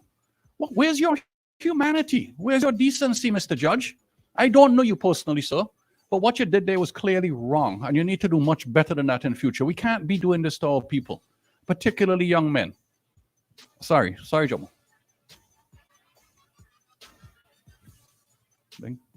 Well, I think that's definitive. So at this point, it's convenient. What happens now, Jomo, to him? He's in jail. He spent 7 months in jail. I know somebody checked me and wanted to appeal. Yes. And I said, well, okay, if you want the appeal done, this is what needs to be done. And the person never followed through. How long would that take? How long would that take? Well, no, but if he appeals, what you would have to do is to make an application to the High Court so that he be released on bail pending appeal. Okay. Because the appeal court comes back in January. If the appeal court comes in January and he stays in prison, the sentence would be almost over. What's the cost of an appeal in order to get this guy out of jail? How much would that cost? It depends. It's a few $1,000s. Jomo, if it's a few $1,000s, I will be happy to pay you to do that appeal to get him out of jail, please. Okay, for a couple thousand EC, I am very happy to try and help that young man out because this is a national disgrace in my view. But I would speak with the person who had contacted me because I think that he might have contacted somebody else already. Because he probably thought that my fees were let me not say way too high. Yeah, I know that. We know. So he probably contacted somebody else because I was told that an appeal. I would really like to help on this because this is a serious miscarriage of justice. And tell him that there's somebody who is willing to partner with him to pay the fees. Absolutely, I'm willing to help, please, because we can't be doing this to young men, man. I mean, this is. I don't understand. Where's the humanity and the decency? What happened to St. Vincent? What happened here? You know, what is it you like to say your favorite saying? St. Vincent is not a real country? That my great... Someone says, where are our juvenile justice laws? Where are our juvenile, our juvenile systems? We have this magic age of 18. Sorry, Jomo, you go ahead. That's your comment for you. No, I thought the person would say the juvenile justice laws. Well, yeah, no, yes. I don't want to comment. I don't want to make any adverse comment as to if I were to raise these points. I prefer to raise them in front of judges at the higher court, and don't want to get into the public domain. But I got to tell you that I was very disappointed in the way in which that decision was made. That's the most I would say. Quite shocking. Quite shocking. Wow, my friend. Over to you, Bingster, my friend. Concerns, Daniel, you got anything else you want to say? The persons who wanted to call to interact with you guys, you can do that. Again, I saw the phone line ringing, but 451-1069 if you want to call back. Those who are calling to interact with you guys. It's that one hit me for a 9. I really encourage people to go and read about this story. How can you possibly read the story and not feel some sympathy for a young man who clearly has mental issues? You know, we can find money for everything in this country when we decide what's important to us, but we don't. We seem to forget the young people. We could spend $1 million for a pet. Well, you know, but we can't find money to hire psychiatrists. We can't find money to hire psychiatrists. Bing, your phone is ringing. Huh? Yeah, all right, let's go to the phone lines. Caller, good morning, your life. Very interesting topic this morning. Good morning to one and all. Hey, Bones, how are you, buddy? How you doing, boy? Bing, like your sugar level still ain't up to par now because you ain't answering the phone at all, guys. I'm getting there. I'm getting there. I'm getting there slowly. I'm getting there. Well, let's share the control the board. Are you crazy? He's a control freak, you know. Go ahead, buddy. Go ahead. You're live. First thing, Stephen, I like the lecture you gave Bing this morning. But you see, Bing like the rich food and thing it is eat, so you can't stay away from nothing. You don't know what I eat and what I don't eat now. Okay, so move on. Make a point. Move on, buddy. Move on. Spencer. Ding is probably like me. I remember when mom was alive, right? And she would call and I would say, Jomo, so what are you eating today? I said, a friend brought me some food. And she would say, Jomo, one of them women would give you sweet food. And I would say to her, Mommy, it's sweet food I want. And we would all have a laugh. So I think the sweet food bring like Probably. Anyway, some good points came out concerning college. You guys don't understand. College is under a lot of pressure and frustration, eh? And I would do the same thing. I would probably leave too. Okay? Because if you don't have the tools to help you with your job and you getting all the pressure, I would leave. Right? I will give him that support if that is what it is. The other issue is, I hear all they talking about the Public Service Commission. Now, let me tell all you something. I promised them, I was going to a whole program a morning and them. I ain't ready for them yet. When it comes to promotion, I ain't ready for them yet. No, I leave in it. I'm waiting, I'm gathering the information, and they're going to get their turn. You have a bunch of people on the Public Service Commission. What I don't understand with them, in terms of promotion, sometimes if they make certain recommendations, they get ridiculed by people above. I thought the Public Service Commission is an independent board.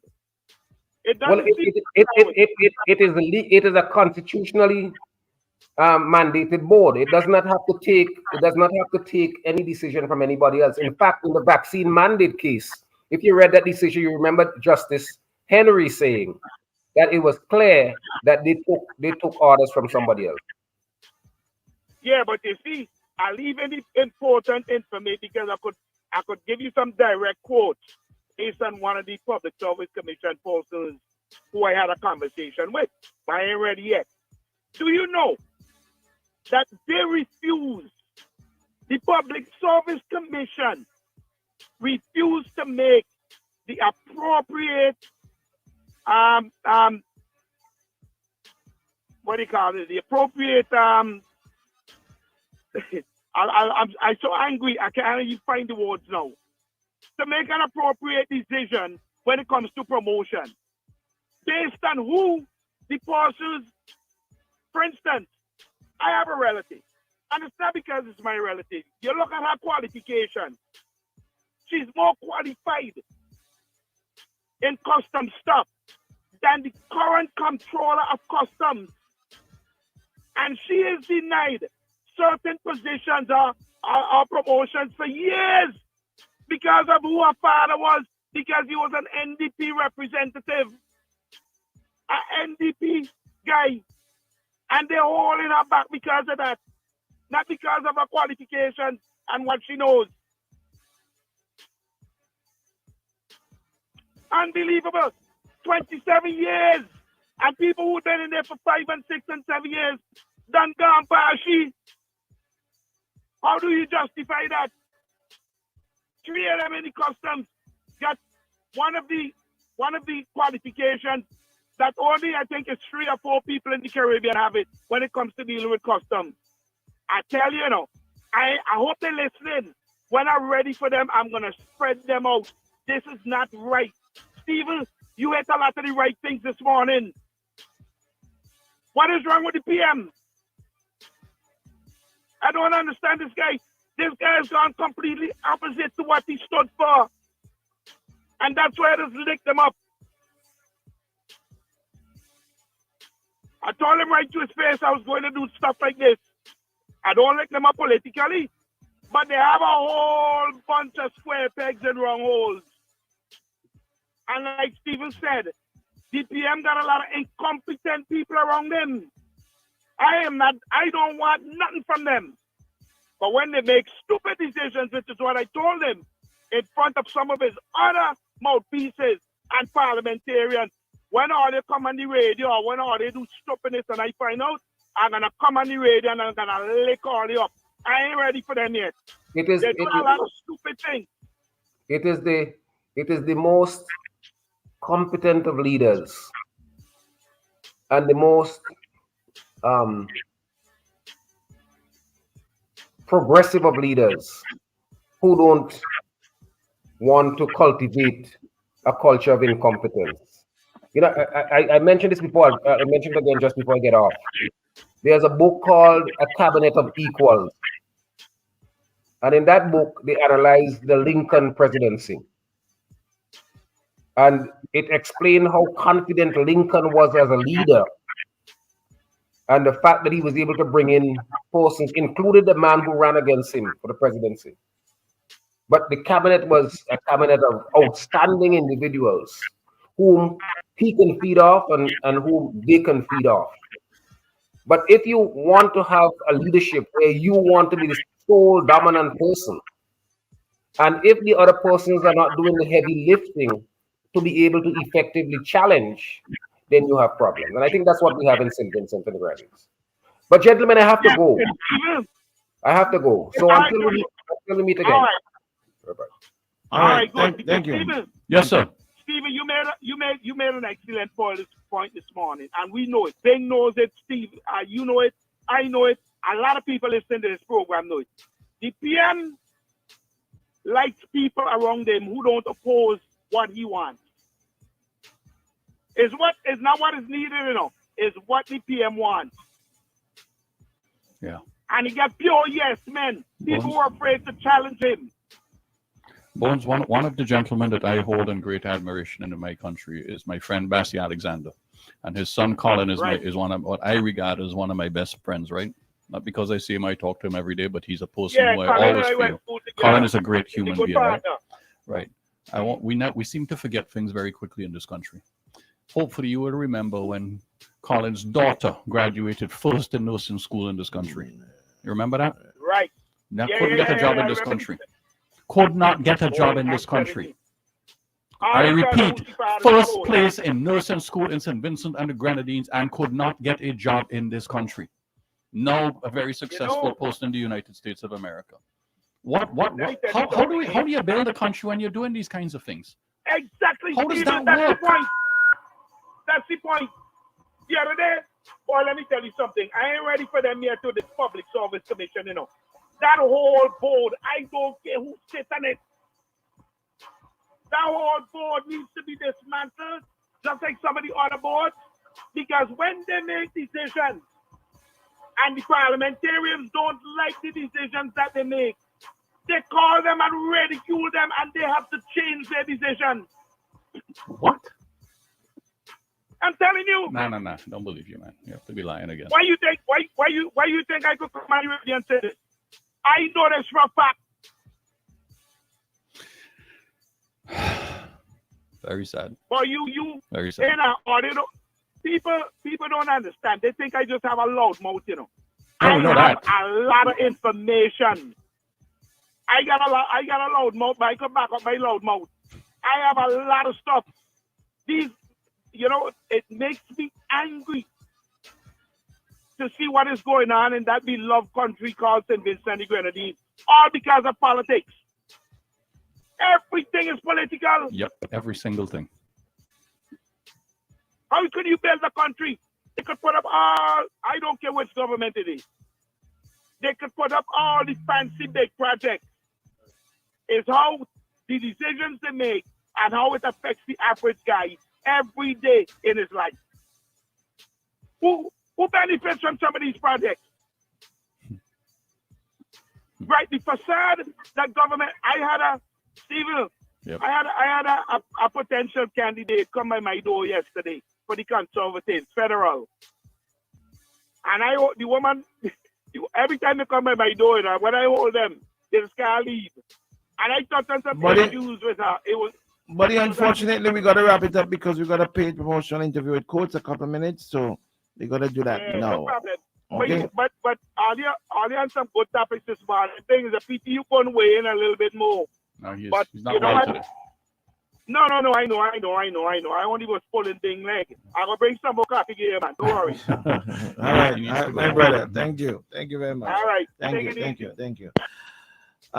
Stephen, you're trending, and you know, Not about me, buddy. Not about me. It's about that we need to do a lot better. The sad thing being is this is fixable. We need to start putting competent people in the right places.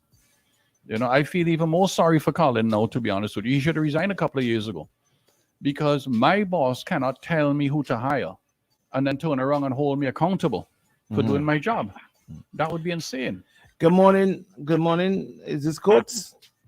Good morning, it is. Good morning. How are you this morning? I am well, and you? I am doing well, not 100%, but I'm there. Yeah.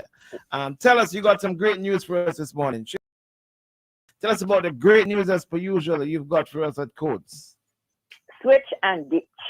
That's the great news we have at Coates Ready Cash. It's Coates Ready Cash calling in today.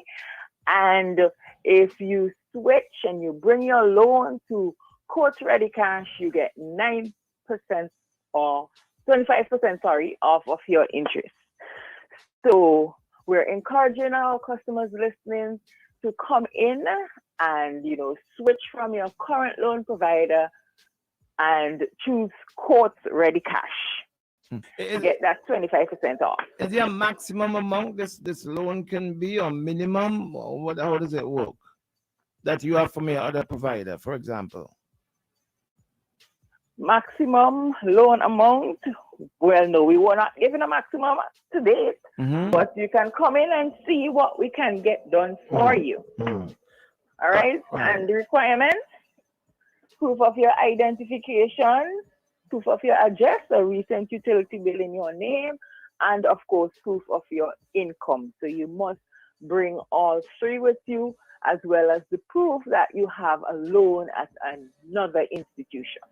All right, so that's all you need to be able to switch and ditch at Coates Ready Cash. Also, okay, go ahead. And how long does this process take? Cash loans are normally between 24 to 48 hours. Okay, wow. They're approved in that time frame. That's quick. Go ahead, continue.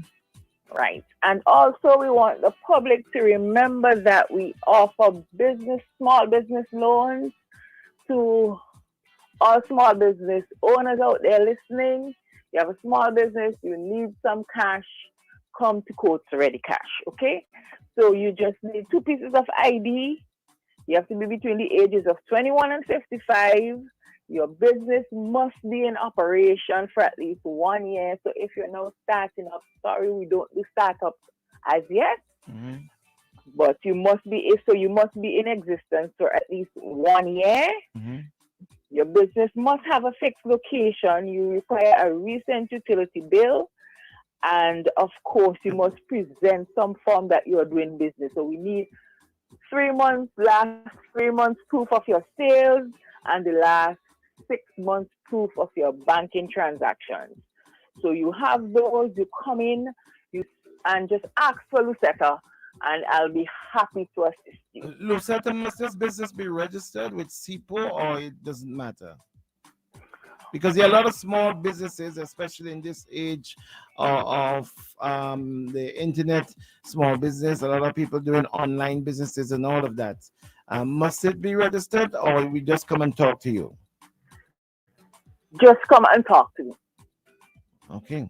And where are you located exactly, Lucetta? I know it, but just for the listener's sake, who are listening? We're opposite the post office, right next to Lady J. You can't miss us. We're open Mondays to Fridays, 8 a.m. to 4:30 p.m. Saturdays, 8 a.m. to 12 p.m. Okay. You can walk on in. Okay. No appointment. Just come on in. Is there a contact number that we can reach you at to call to get more information? Okay, so the number is 4561325, and you just ask them to put you on to Coates Ready Cash. if you want to do a business loan in particular, you can call 493-3840. 493 38 3840. 40. Are you on social media? Court is readyfinancecaribbean.com. Right, Courts readyfinancecaribbean.com. Yeah. And what else do you have to leave with us before you go, Lucetta? You're with your beautiful self. Well, I just want to wish everyone a great day and the rest of the week, and remind you that you can switch and ditch at Court Ready Cash. You lit up my morning, Lucetta. Instead of having these two dragons inside here with me, you certainly lit up my morning. Lucetta, he's having, as you can see, he's very down today from his usual self. Huh? So, but you lit up my morning, especially with that information, Lucetta. And he would have preferred you. He said before you called, he said, "Why isn't she in the studio here to talk to me?" So I can see you across from me, Lucetta. So maybe next time you can come next in. Next time. All right. Next time I'll do that. All right, honey. Thank you very All right, much. have a great day. Thank you, darling. All right. Tell you what we're going to do. We're going to take a quick break, and we're going to come right back with the discussion. I know a lot of people still are making comments. A lot of people asking questions from you, Stephen. We're going to take a quick break and come right back right here on OMG in the morning. Let's do this and come right back. Fly this summer with Inter-Caribbean Airways. Flights from St. Vincent to St. Lucia, Grenada, Barbados, and onward connection to Dominica, Antigua, St. Kitts, and Guyana. To book your flight, visit intercaribbean.com or your preferred travel agency. Inter-Caribbean, connecting you and the Caribbean. That children, yeah. Don't be afraid to speak out. Teach the kids their rights. Physical and sexual abuse must stop. Join me in this fight now. I want you to see suspect side among friends and families. See suspect side in the schools and communities. Children of the future, they depend on you. Report to the authorities, that's what you should do. You see these signs, do what's right, put a stop to child abuse. See, suspect side among friends and families. A message from the Child Development Division within the Ministry of National Mobilization in collaboration with UNICEF. The Patriot Company Limited. With services like terrazzo construction, terrazzo restoration, terrazzo maintenance, concrete grinding, pressure washing, janitorial services, carpet cleaning, home and office cleaning. We offer services at affordable prices. Call us for all your janitorial services and terrazzo services. It's the Patriot Company Limited, Green Hill, P.O. Box 2046, Kingstown, VC 0100. Or you can contact us at 457-6650 or 457-2057, or email the Patriot Company Limited at gmail.com or ncjackson4753@gmail.com. The Patriot Company Limited, service at its best. A new era of excellence in medical education has arrived, with big changes happening at Trinity School of Medicine. With the leadership of 3 new deans, a multi-million-dollar campus expansion project, and a strong desire to build a lasting relationship with the Vincentian community, Trinity is known as a premier-level medical school in the Caribbean, and we intend to broaden our focus to become the best medical school opportunity for students all over the world. From the Trinity family to yours. Thank you for supporting our school and allowing our students to find a home with the people of St. Vincent. Get ready, get set, and head down to Quartz and Quartz Optical now for Beat the Clock. 4 days only, Wednesday the 13th to Saturday 16th of September. Rush down to Quartz and beat the clock for great offers. For Gold Busters, Superbo, employee pricing, Patreon discounts and more. All on credit purchases, 24 months and over. It gets even sweeter with nothing down and nothing to pay until January 2024. That's right. Shop at Quartz from September 13th to the 16th and pay absolutely nothing down and nothing until January 2024. Get ready. Get set. Go down to Quartz and Quartz Optical. Quartz, bringing value home. SVG, the Ultimate Friday Live is back. It's all about Heineken Fridays inside Pier 1. This and every every Friday. Look out for the sexy Heineken ladies. Action starts from 4 p.m. You're free until 9. And it's Heineken Fridays. So the Heineken Bears are in special.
SVG Inc. at telephone number 784-457-7.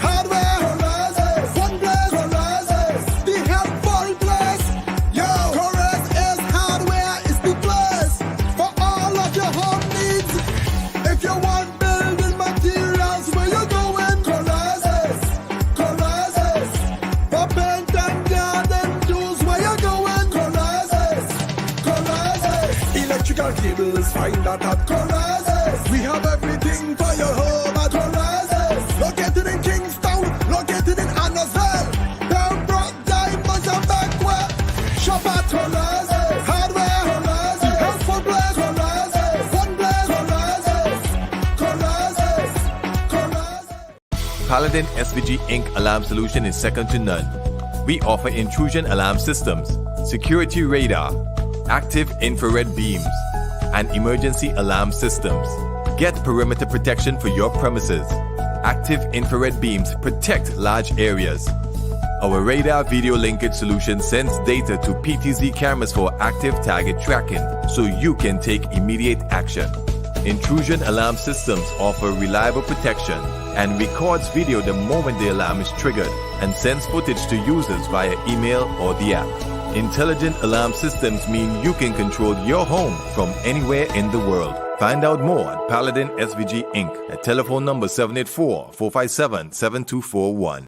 Get ready to experience the ultimate destination for relaxation, unwinding, and socializing at Hotel Alexandrina's Culture Bar and Grill. Immerse yourself in our vibrant ambiance and savor the exceptional flavors of our delicious menu. Our menu is a treasure trove of flavors, offering an extensive selection of wines, liquors, cocktails, mocktails, shots, and mouth-watering dishes. Get ready for a taste of Vincentian hospitality like never before. We're open Monday to Saturdays from 3 p.m. until Hotel Alexandrina's Culture Bar and Grill, where flavors come to life.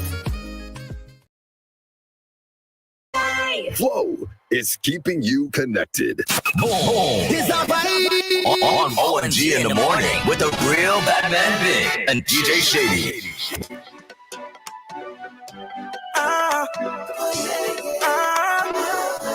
I consider you family. Yeah. You are more like my family. Oh God, I say Father, thank you for giving me this time. People wicked, they nasty, they dirty bad. Father, thank you for showing me the light.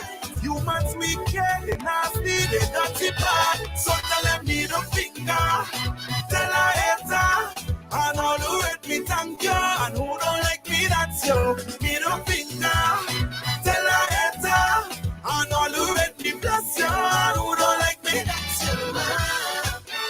you. Mama, you want me about the same set of friends, the same set of them. Oh. Human beings are so damn busy.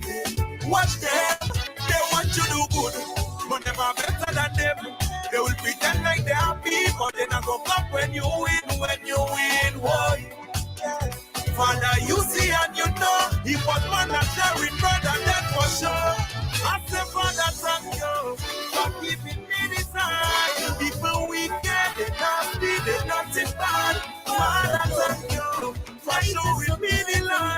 Humans, we can't be confident. From your wake up this morning, you're a winner. Yeah. From your wake up this morning, you're a winner. Yeah. Watch out, Jaja. Home 1069.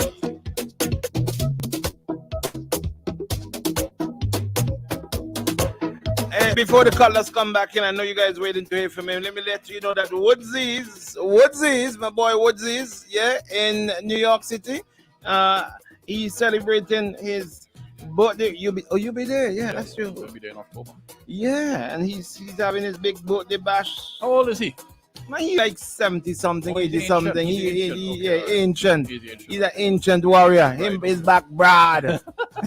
Hey, him hard for How dead. is he celebrating his birthday? Let me hear. He's celebrating his birthday on the 23rd of September with a big birthday bash. Limited tickets of $40. However, listen, you can get your table bottle service with one bottle for $250. 2 tickets, a table with servers, the table appetizers. The bottle packages also $450. 2 bottles top shelf. We're talking about your kind of thing now. Yeah. Your kind of thing. Champagne and so on. Champagne and all these kind of things. 4 tickets, tables, 2 appetizers. Also, you can get the real big deal. You know what I mean? That's like little What's the real big deal? little Tell me about the real red. big deal. The Big, kind like of- a like grand. Medium rare. Grant will get 3 bottles Of what? Anything? top shelf. Okay, top shelf. Okay, Top good. shelf. Alright, You know what I mean? 6 tickets. He can carry 6 of his friends. Right, Wonder Grant who, can who, do this. who you carry? Who is it? Jim P. You carry Jimmy. Yeah. You carry you. Yeah, Oh, I'm not too sure anymore. I don't know if I'm in that. Yeah, you must have my friendship with Jomo? Grant. Jomo, yeah, definitely carrying Jomo. Big Red. Definitely. All those red people tend to stick together here. You have to watch them people back.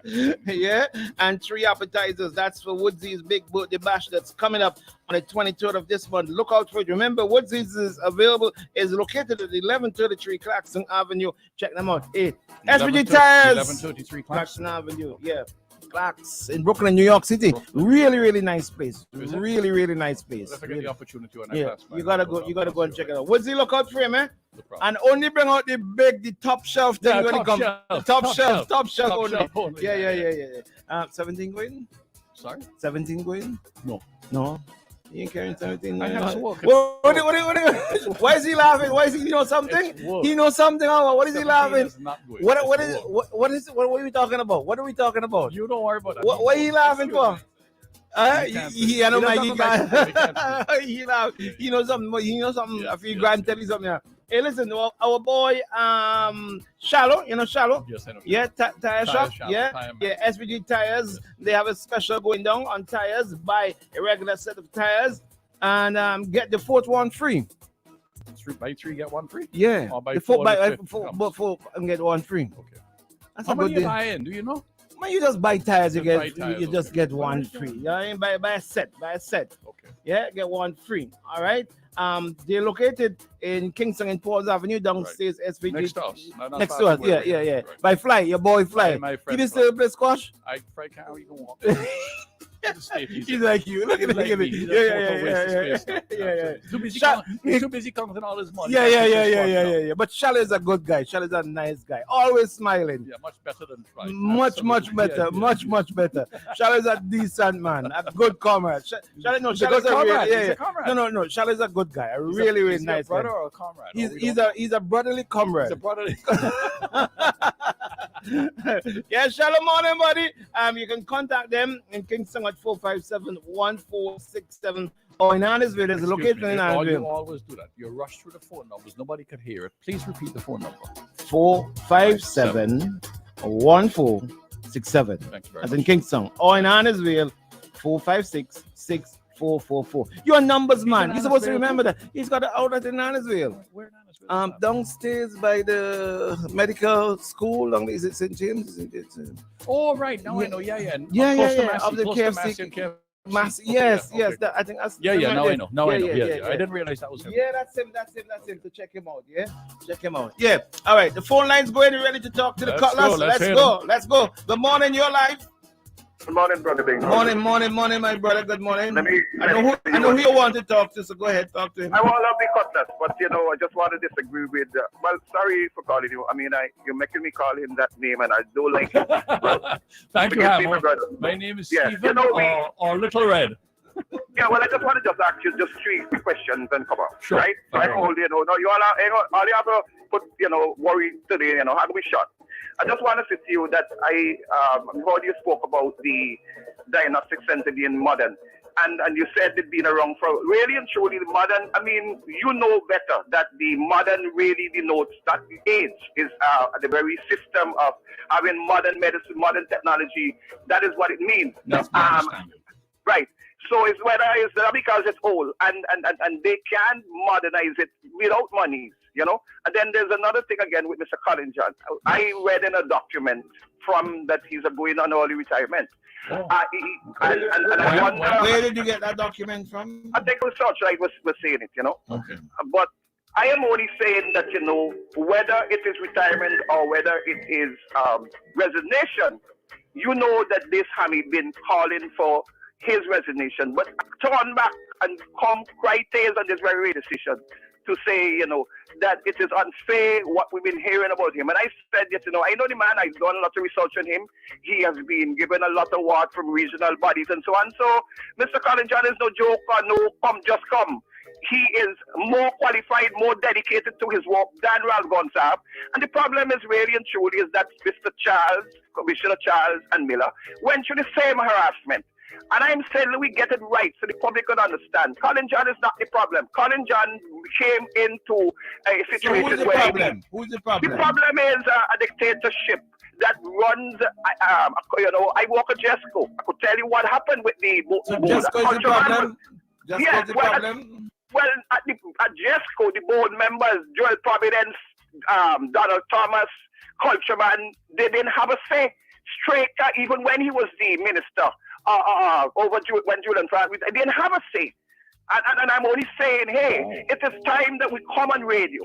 Instead of wasting hours and hours of time to tell you whether you put Buju, who I think should be in the best position to lead the police, based on speaking to the police, his professionalism, his role to knit with the public. You don't know whether he is ULP or IDP. I think, that we come early and say, Gonsalves must go. We get the dictator out of the country. That is why they want to kill me. What's so hard to... Yeah, go ahead. Yes, please. Yeah, go ahead. First of all, right, we had an interesting brother. chat this morning about how people get promoted, right? Yes, it doesn't please. matter who leads the police service. If that gentleman or lady does not have a significant say and the ultimate decision God maker bless you in very much, who correct. is being promoted, and Yes, that's just that simple. It doesn't matter who you put there. You could lobby for who you want. No, you can't do things if you don't have control of the people below you. God And you is don't correct. have control of the people below you if you are not involved in appointing them, and also removing them if they don't do a good job. Removing It's just that them, simple. keeping them. And I saw Brother Connell in a document. I don't know if you saw it, and I want to commend you, Brother Connell. I don't usually agree with you, but I'm hearing you now very, very hot that you're seeing some wonderful officers being around 6-7 years, and they're not promoted. And he's wondering why. And he said, But we know why. Huh? But we know why. If you say that question, ask the question again. We know why they're not being We promoted. know why they're not promoted. Right. We know why. And I'm a lot of them, I mean, you see like Valentine. Why was the Valentine promoted to superintendent? Why you still have a man who came on the radio lying? I use the word lying and real sense, telling crime going down at the public relations section, and he still is a police officer. I mean, let me leave it, because it's not passion of mine, it ain't hate. It is that people are afraid to call my brother Bing and Extreme Radio. These are the 2 radio stations that allow you to speak. Not Nice Radio, them kind of station there. All right. Don't call another radio station. Like that, then I understand why. Love you very much. I don't have a thing. God bless you. Thank you very much. 4511069. I would behave himself today. He was calm and made his points. Maybe Very it's good. you. You know the difference. It is me You because bring you out the try good in him. You You just bring out try the to good. provoke the man all I the time. He's don't. trying to I get don't. his I points love across. Mr. Hamilton, actually. I love Mr. Hamilton. Good morning, caller. You're live. Well, let me say good morning to the Little Red. Ah, Wait, hold on. Got rare recognition. I want to say thanks to those who voted for Labour but now a ball. That's your intro. That's your intro. That's intro. One more time, Shelly. One more time, Shelly. Please intro. I want to say thanks to those who voted for Labour but now a ball. Good morning, Shady. Good morning, Big. Good morning. Before I go, you need to stop drinking coffee. Oh, you know why I have my cup? You need to stop drinking coffee. I have my water wine in my cup. You can start with your one. Thank you, Steven. Thank you. You're welcome. You need to stop drinking coffee, Bing. That is to help it exacerbate the problem, eh? I have ginger and turmeric in my cup. Wonderful. I've been drinking it for years now. You Wonderful taste stuff. within my cup, you taste within his cup. We know it's in your cup. Of course, as if my cup is full and running over. Yeah, of coffee.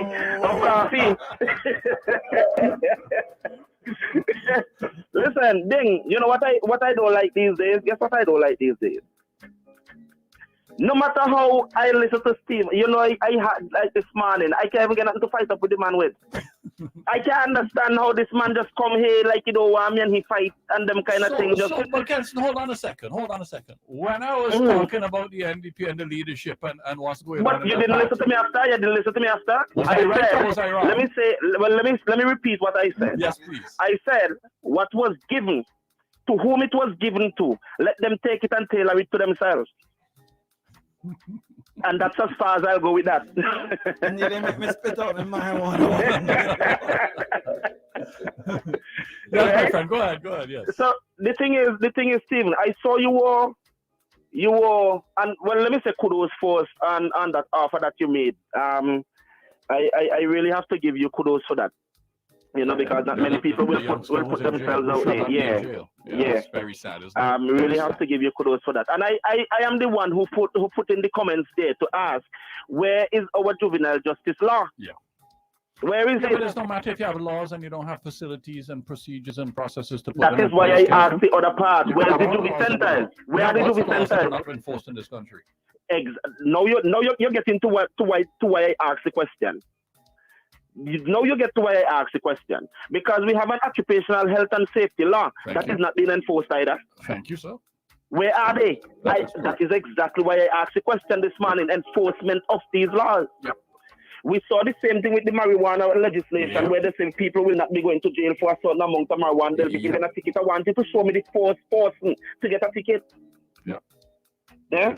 So we hear all of these niceties for political expediency and to look good outside, but inside here, where are the action? I remember in 2018 we were given training in the same juvenile justice issue, and the amount of things that came out that could be done instead of having to send these juveniles to prison. You know what I mean? And all we're doing is producing more and more criminals. Producing more criminals. That's all we're doing. And I can tell you that from experience, I've worked at the prison for 18 years. Right. Yep. So I know what I'm talking about. You see some of these young fellas coming at 16 years of age. And by the time they go out, maybe in a year or two, within 6 months they're back.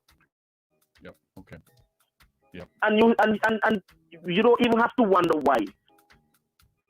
You see, you don't even have to wonder why. The other thing, Stephen, is that I see you were surprised when someone I think was Spencer, who mentioned that promotions here, that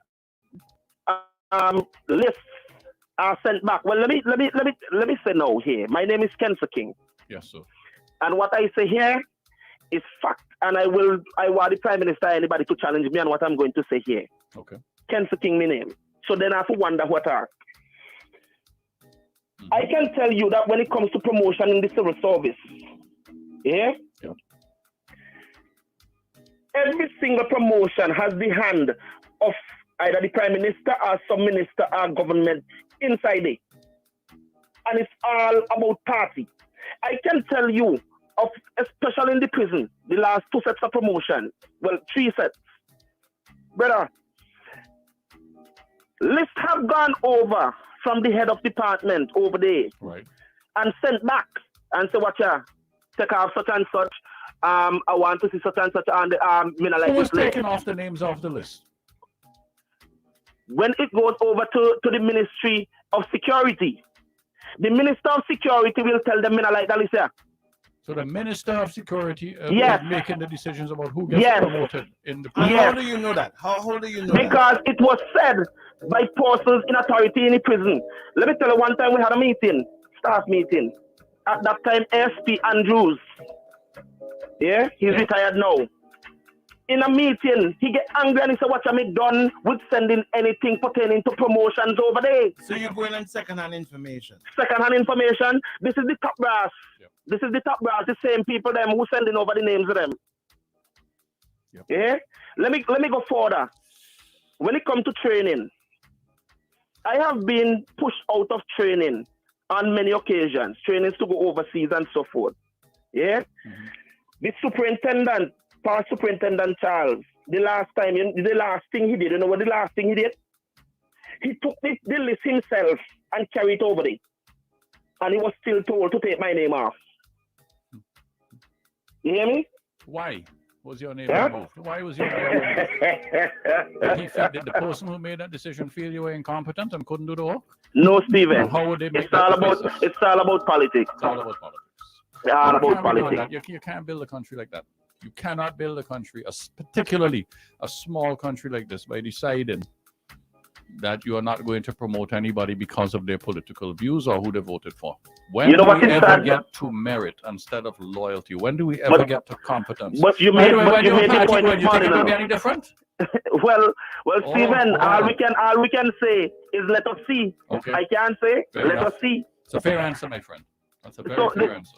The thing is, Stephen, you made the point this morning. You made the point this morning that we have people, and I'm not even only narrowing it down to the Prime Minister, because it's now the culture in the country where the so-called people with power only want people around them to uplift Yes, their ego. man. Yep, correct. They're not Yes, interested in man. people who will give them different ideas. And I was so proud when I heard you speak about the young lady from South Rivers who can actually come and criticize you, and you can see it and you can do your job based on that.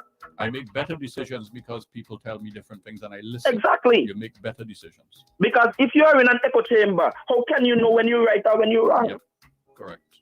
You cannot be afraid to tell your boss that you feel differently about this or this is your opinion. Ultimately, you recognize that it's his decision, and when he makes it, you Exactly. either quit your job or you support him. Exactly. Right? But you should give your honest opinions before decisions is made. Before And decisions that is why I always, when I hear I'm at work, I give my honest opinion, especially right from the book. And then whatever decision you make, I support you wholeheartedly. But guess what? Remember, anything about that they on your shoulder. Absolutely. It's your But I decision. make sure that you know, okay, I did not agree with this part, or whatever, so you know where I stand. Another thing that you raised this morning was the issue of the unions. And I like that part that you said you have stopped your staff from going on social media during their productive hours. I fully agree. Absolutely. Anybody in the union would tell no union leader is going to disagree with me here. The I point is fully- we don't need to demonize union leaders. We need to talk to them and explain Steven, why. I speak from both. I speak from both ends of this. I was a union executive, part of a union executive, and I'm also a worker. So I can speak from both ends. I've had to defend people. And you said something that was very important, that one time when a union rep came to you with a worker and the way how things was. Let me give you a little thing about that. Sometimes as union rep, you have to be so very careful when workers come to you with stuff. Absolutely right. I remember one time there was an issue with a lady. She came, I was a grievance officer, so you know I'm the one who has to deal with these things. Yes. Who got fired from the post office, and it was because of theft. And my brother, the sub story that came, you would have put on your armor and go guns blazing. I'm telling you. But it was a good thing that when me and Miss Williams went there, we went peaceful and we asked about the situation, and the books were open to us. Listen to me, brother.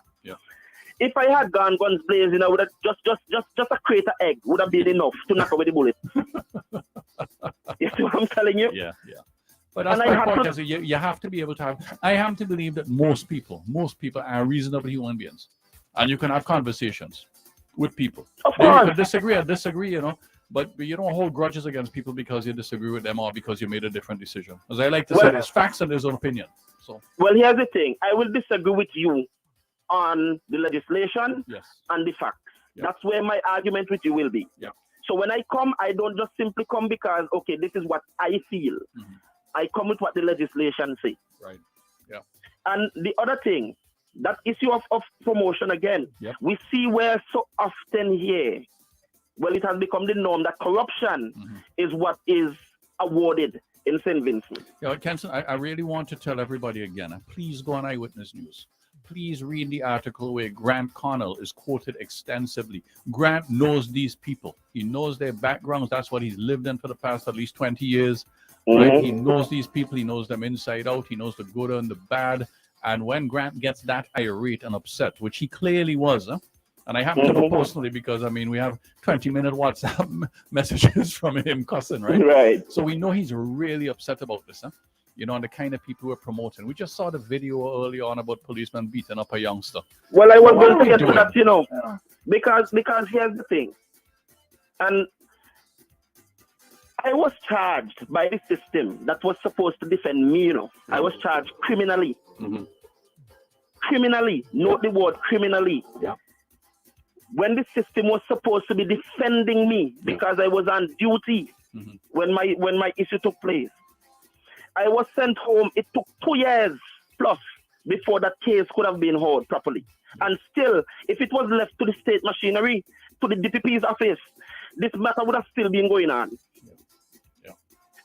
But you have an issue here where you can see blatant abuse of a minor. Yep. And he gets promoted. And he gets promoted. As a matter of fact, I was told, I dealt with it on Sunday night on my program. I was told that the parents tried to reach the commissioner 3 times and never got an audience. Wow. Wow. Very sad. Yeah? But anyway, we're about to get a new commissioner, so we'll see what changes, if anything. I suspect What changes? Nothing will change. Listen to me. You know this sad thing about this whole commissioner issue? I think he's a good guy. So, well, maybe he's a good guy, but not a good commissioner. Well, maybe you also you see, at some point, right? It's easy for people like me to come on here, Kenson, and say, if you don't like it, quit your job and move on, which is what you should do in principle. But realistically, we also understand that people have mortgages and financial commitments, and they can't just walk away sometimes. And they could tell you an entirely different story when you're having a private conversation with them, as opposed to what they feel they have to do to survive, right? So I'm sympathetic to that. So I can tell you, what I know of Colin is that he's a decent guy in a really tough position. Well, and I think here's he's made the something. right Sadly, decision to step aside if that's what he's done. Sadly, whether it's from pressure or who he is as a commissioner, he has made somebody like Miller look like a schoolboy, like if he could have worked, like if Miller knew what he was doing. That's right. There's a serious indictment. That is a serious indictment. Ask yourself again. You have to go back and say, well, who's his boss? Is he being supported in the actions he wants to take? That is why I said. Because Bing knows Colin far better than I do. They're personal friends, I believe it's fair to say, right, Bing? Yes. Right, I think that's fair to say. And I'm sure. I mean, if Bing tells me that he's a decent guy, then, you know, Bing doesn't have that much to say good about most people. So, true. That's true. You know, including you. Especially That's the thing, you know what I mean? Exactly. But I love him still. But here's the thing, that is why I said, as a commissioner, and that is why I said, I don't know if it's because of pressure from above and you don't want to stand up to the pressure or what, but because of all of that, culminating into one thing, it has made him look really like he doesn't know what he's doing. We understand. And that is sad. Gentlemen, I have to run. Kenson, take care, buddy. I'm really here to chat with you. The last thing, I have one The last thing before you go. Sorry, go ahead, yes. There's this thing that a lot of people I don't think understand, that the Services Commission, and Jomo kind of touched it this morning but didn't go too deep. I want people to know that the Service Commission, according to the Constitution, is a place over there, so they like they're on the Rock of Gibraltar over there where nobody's supposed to can touch them, eh? Supposed to, okay. And for persons, who appoints them? Even while they are being appointed by the government. And who can remove them and replace them? Nobody can remove them and replace them until their tenure is up or you are found in corruption. Oh, Nobody, okay. not a single soul. Okay, yeah. So that's why you have to make sure you over appoint there, the right kind of people. Exactly. And so where you are over there, to tell me that you allowing yourself to be influenced unduly, by other people. That is nonsense. That is why Jomo spoke about the case, and the judge could have said that they ceded their power to the politician, which shouldn't have been. And I have to run. Goodbye. Kenson, have a great day, brother. I need to go. And so I run in from Bing to not stopping here with him. Thank you, buddy. Let him stop drinking coffee, Bing. That's taking the magnesium out of your system. I love you, my brother. I love you. You may not love me, but I love you. All right, my buddy. Catch you tomorrow. All right. Thank you very much. That's our good friend, Kenson. If you want to get into the conversation, remember we got Dr. Richards coming up at he will be in at 9:45 this morning. Caller, good morning, you're live. Hello, good morning, guys. Yes, good morning. Good morning. I just wish to comment on the Colin issue. Commissioner John, you mean? Well, Commissioner John. I just wanted him to just make sure and understand which Colin you're speaking of. Yes. I noticed how much you guys are now trying to be empathetic and sympathetic for Mr. John. Not that we should throw him under the bus, yes, but I have been observing Mr. John as a young person growing up. And the way in which he conducted himself in office, I think that he did himself some injustice. When one can see Mr. John out and about harassing peaceful protesters, taunting peaceful protesters, making a mockery of senior citizens in St. Vincent and the Grenadines, this is not something that we should be empathetic for. When one can see Mr. John at political events, decked out in party colors, seemingly showcasing his... Which event you saw him decked out in political colors? Just remind me, please. Just remind me which one, please. I can't directly point to the event thing, but there are... Just one. There are pictures all over social media that we can pull up to show Mr. John decked out in his red. Mm-hmm. And we know. We don't have to question whether or not he's saying that he's a Labour Party supporter or an NDP supporter. You understand? You sure about it was Colin John? Yes. Okay, and I'm saying, if you are as educated as Mr. John is, you are trained to think critically. You are trained to be an independent thinker. Mm-hmm. If you are in such a high office and you cannot get to perform in the capacity in which your knowledge, skills, and abilities allow you to perform, why won't you be as principled as you ought to be and say, okay, this is not for me, I'm going to get out. You heard and saw headlines of Commissioner John demitting office, right? I've been following it. Okay, good. Okay, that's all I would say. That's all I would say with regards to that. Right, but on what terms and which terms? That's all I would say on that matter. Is he retiring or resigning, and the fact that he is now becoming sensible and realize that he needs to be an independent thinker, and now he wants to showcase himself. What do you think? I don't know. It's only speculation until declared. Okay. So you speculate. Speculate, Okay. But I'm saying he has put himself out there in the public as a bad egg. And I'm not at all supporting the empathies that you guys are trying to issue to him right now this morning. Okay, that's okay. That's fine. Yeah. That's fine, Troy. Troy, that's your name, right? Oh, you know that being. All right, Troy, have a good day, my brother. Thank you. All right, good. Yeah. 451-1065. 451. Was it 451-1069? That's the number to call to get in. I see the comments coming in as well. But we'll take the calls and then we get a commercial break. We'll get into Dr. Richards. Caller, good morning, you're live. Good morning, Bing. Morning, sir. I think your previous caller was getting mixed up with the certain commissioner and the previous one just up in red at a political function. I think he has it wrong. It wasn't Colin John. Okay? So you have to be careful what you say. You ask him what event and he can't answer you. Which event that he saw Colin just up in red? And he can't tell you what. Thank you. All right, caller, thank you. 451-1069, that's the number to call to get in on the program, all right? 451-1069. While we're waiting your call, let me just remind you that Woodsies is celebrating his, you can call in the meantime while I do this, all right? His birthday bash, birthday celebration on Saturday, the 23rd of September. This September, yes, coming up very soon. Let's go back to the lines. Caller, good morning, you're live. Hello, good morning. Good morning. This is Adriana saying. Yes, Now, Miss I Tyler, good morning. listening for past 20 or so minutes. Hey, Johnny, you're sounding a bit muffled, so I don't know if you can, whatever you're doing, if you're too close or too far. No, what happened is that I'm using an old phone. Oh, okay, that sounds much better now. Yes, I have to stop now. So the phone that I'm using is an older phone and it's not working too well. Okay, all right, cool. That's fine. Let's go. Let's go still. You're sounding more audible now. Let's go. Okay. So as I was saying, I was listening for the past 20 or so minutes of the discussion.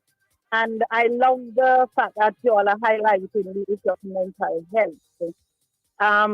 I have a father who has his own mental health issues, so that's something I'm always talking about. Now, the other thing is that I want to talk about is the fact that you are there. When I say you, those in studio, are there commending Colin John, who sits as Commissioner of Police, as being a decent person. And I have had my own experiences with Colin, and I want to say it here clearly to everyone, including Colin, who's possibly listening, that I do not think he's a decent person. Every time I have been arrested or my aunt has been arrested, Colin has ridiculed me and my aunt, said the most disgusting things about what people might call body shaming. Colin has threatened my cousin Kenson on the protest line. Colin has hit my auntie Luzette. So I don't see how anybody who considers themselves to be a decent person could be on radio saying that Colin John is a decent person. The last time we were arrested and kept overnight at Central Police Station without bail on a matter that we should have, according to the laws of St. Vincent Grenadines, should have been given bail for. Colin denied us bail. We were taken to court the next morning and we were able to stand for bail for ourselves. That's how petty that matter was. So nobody could convince me, Adriana S. King, that Colin John, who sits as Commissioner of Police, is a decent fellow. Thank you very much. Thank you, Adriana. For 511069. Well, everyone has their experiences of Colin, that you explained your experience and your family's experience of Colin. All right, so for 511069, that's the number to call. Let's get back to it. Call, good morning, your life. Good morning to you, boss. Good morning, Dave. How are you? Vincent Grenadines can be a real place in truth, boy. Lord have his mercy. What can we do? What can we do in this country to bring it back to what it used to be over 50 years ago or so? What can we do? We have so much imposters, so much deceivers, so much cooks, so much camps, and they're all operating with status, with status. Hear what Dave Roberts say. They have status. Some time ago, a good friend of mine, we all used to line together with the Prime Minister, well, before he became Prime Minister. And he told me a story. And that is enough. He's a public servant still. I never disclosed, I won't do that to disclose his name. But he told me that the Prime Minister has a file. Well, that's how he put it. He said, he has a file on every public servant in the country. Well, maybe that is to his credit. So he knows who to pick and choose, who to select and give this job and that job. But you know something? I am looking forward to all the women. All the women. One woman I can say stands out is his foreign minister. Which name? Remind me of the name. Kisel Peters. Yeah. And let me thank Kisel Peters because here she say, somebody asked a question 2 Sundays ago, I think it was, saying how that they want to see the Prime Minister in Canada. And her answer was that they have been invited by Canada to visit sometime coming soon. So I get the impression, the way she answered, the Prime Minister will be there. Thank you. I can thank publicly Kissel Peters for saying, well, he didn't say the Prime Minister will be there, but some delegation will be going to Canada. And I just hope that the Prime Minister has the guts, the belly to go to Canada, and that all the rumors that will be dispelled if he goes to Canada. Because this is, I can't understand why you don't want to go to Canada. Canada's a rich country. Number one, when it comes to riches, Canada. Dave, can I interject, please? And let's talk about the Prime Minister. Do you think that the Prime Minister cannot go to Canada, or is it that he do not want to go to Canada? Which is why? It? And why you don't want to go to Canada? No, I'm asking you. Which do you think? Dave, you just shared an opinion, so I'm asking you a question. Do you think that he cannot or he do not want to go to Canada? He cannot. He cannot. If I can say one. Okay. He cannot. Do you understand how diplomacy works? Diplomacy? Yes. Why is diplomatic about that? What is diplomatic about that? He can't go to And what do you think if the Prime Minister shows up at the Pace International Pace, whatever the international airport in Canada? What do you think would happen? I can't even think what will happen. All I'm saying, the Prime Minister of St. Vincent and the Grenadines is the head of state. Okay, I'm just stating how I know these things work. Okay. Okay. Hold on. The Prime Minister of St. Vincent and the Grenadines is the head of state. He carries with him that position and certain protection of head of state. We've had the most outrageous leaders have gone to the United States of America and given the most protection ever. Gaddafi, the president. Hold on. There's a reason why there are things like that. As head of state, you're given certain protections. Okay. To say he cannot may not be the most appropriate thing. Maybe you can say he do not want to go. Well, you speak for yourself. You're speaking for Dave Roberts, Of course, I'm speaking for myself. How much thousands of Vincentians who have that belief? So yes, based on the fact that he has not gone. You may question, why the Prime Minister is not going to Canada. But to say he can't go to Canada, that's a completely different thing. And he don't speak like how he said, I'm going to Cuba, I'm going to Nicaragua, I'm going to Venezuela, I'm going to England, I'm going to Belgium. He don't say, well, I am going to Canada because most of our Vincentian people, or second or whatever, biggest population of Vincentians is in Montreal, Toronto, Vancouver, wherever it is. He don't speak like that. Something about him and Canada, but you must know more than I do. So I don't know. What I do know is that there are certain laws and protections which are given to head of states and diplomats and immunities and all of that goes with the office of being a head of state. When I say head of state in this way, head of state, and when I say head of state, I'm speaking as the Prime Minister, the leader of a country. Something I don't like about him, the protocol, where protocol is concerned. Last time, when he said his African brothers, there was a visit recently, not so long ago, by these African heads of government and so on. And I don't like how the Prime Minister putting his hand on them, touching them up and so on. The last Vincent I know tried to touch him. He had a problem. I want to wake up the dead, but I see him touching up is that good protocol? Tell me. I don't even know what David's talking about. Huh? I don't even know what David's talking about. You don't know what I'm talking about? No, when those African leaders were here recently for Dave, that's a level at which you're gonna go at, really? What level? That the Prime Minister, don't you know Ralph Gonsalves? Don't you know the personality of Ralph Gonsalves? Do you know the personality of Dr. Friday? Don't you know how Dr. Friday is in terms of his personality?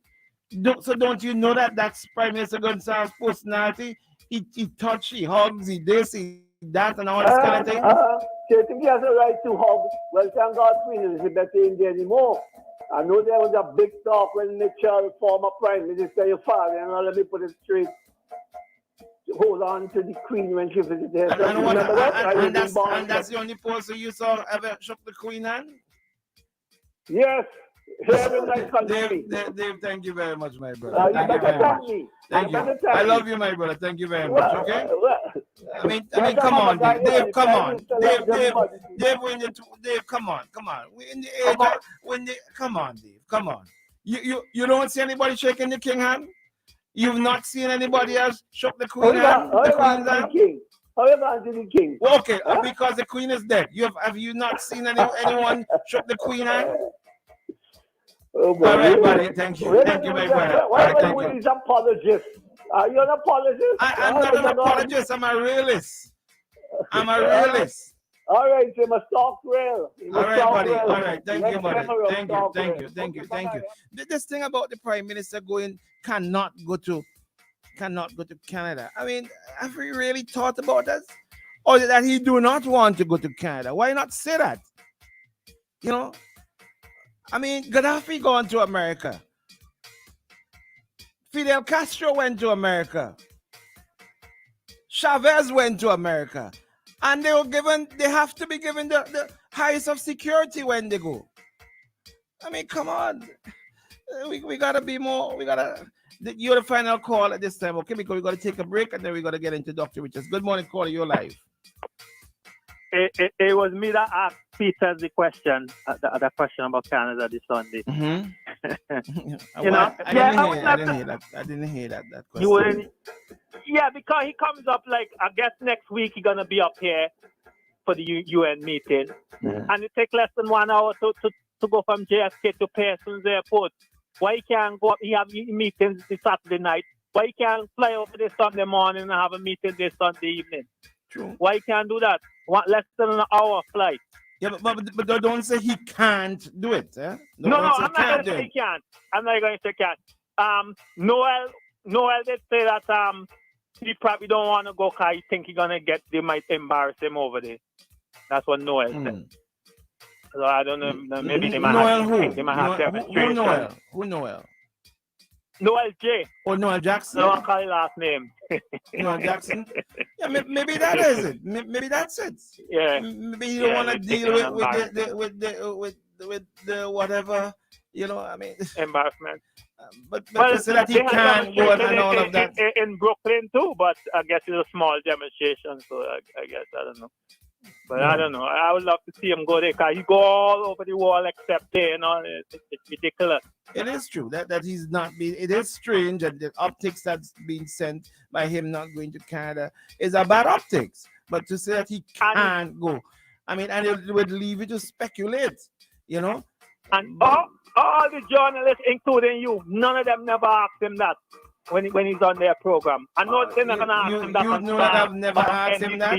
You know I've never asked him that. I listen to you. You heard every program you heard every interview that I've done with the Prime Minister, every single one. Yes, I heard all of them. And you heard that I've never asked him that.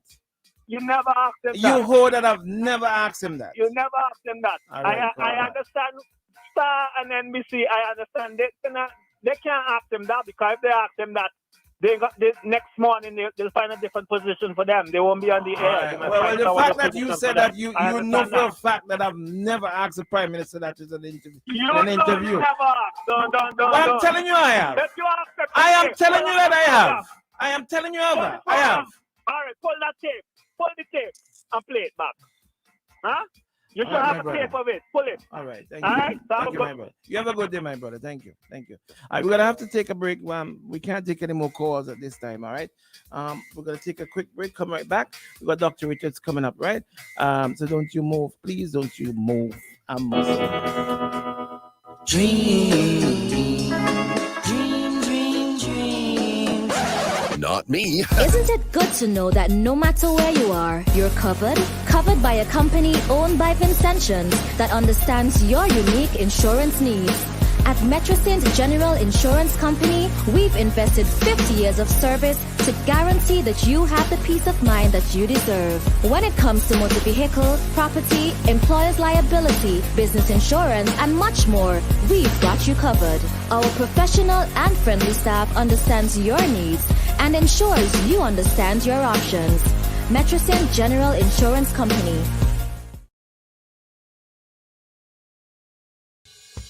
Keep calm. We're online now. Thousands of local content for your viewing pleasure. Live. Boom. IKTV. Tune in. Get interactive. Get involved with WhatsApp or Instagram.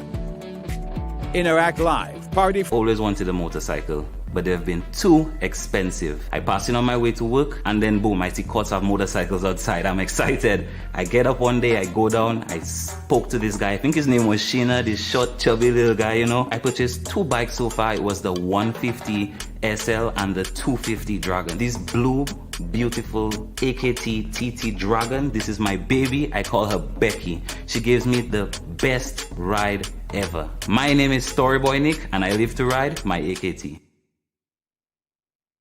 Isn't it good to know that no matter where you are, you're covered? Covered by a company owned by Vincentians that understands your unique insurance needs. At Metrosint General Insurance Company, we've invested 50 years of service to guarantee that you have the peace of mind that you deserve. When it comes to motor vehicle, property, employer's liability, business insurance, and much more, we've got you covered. Our professional and friendly staff understands your needs and ensures you understand your options. Metrosint General Insurance Company.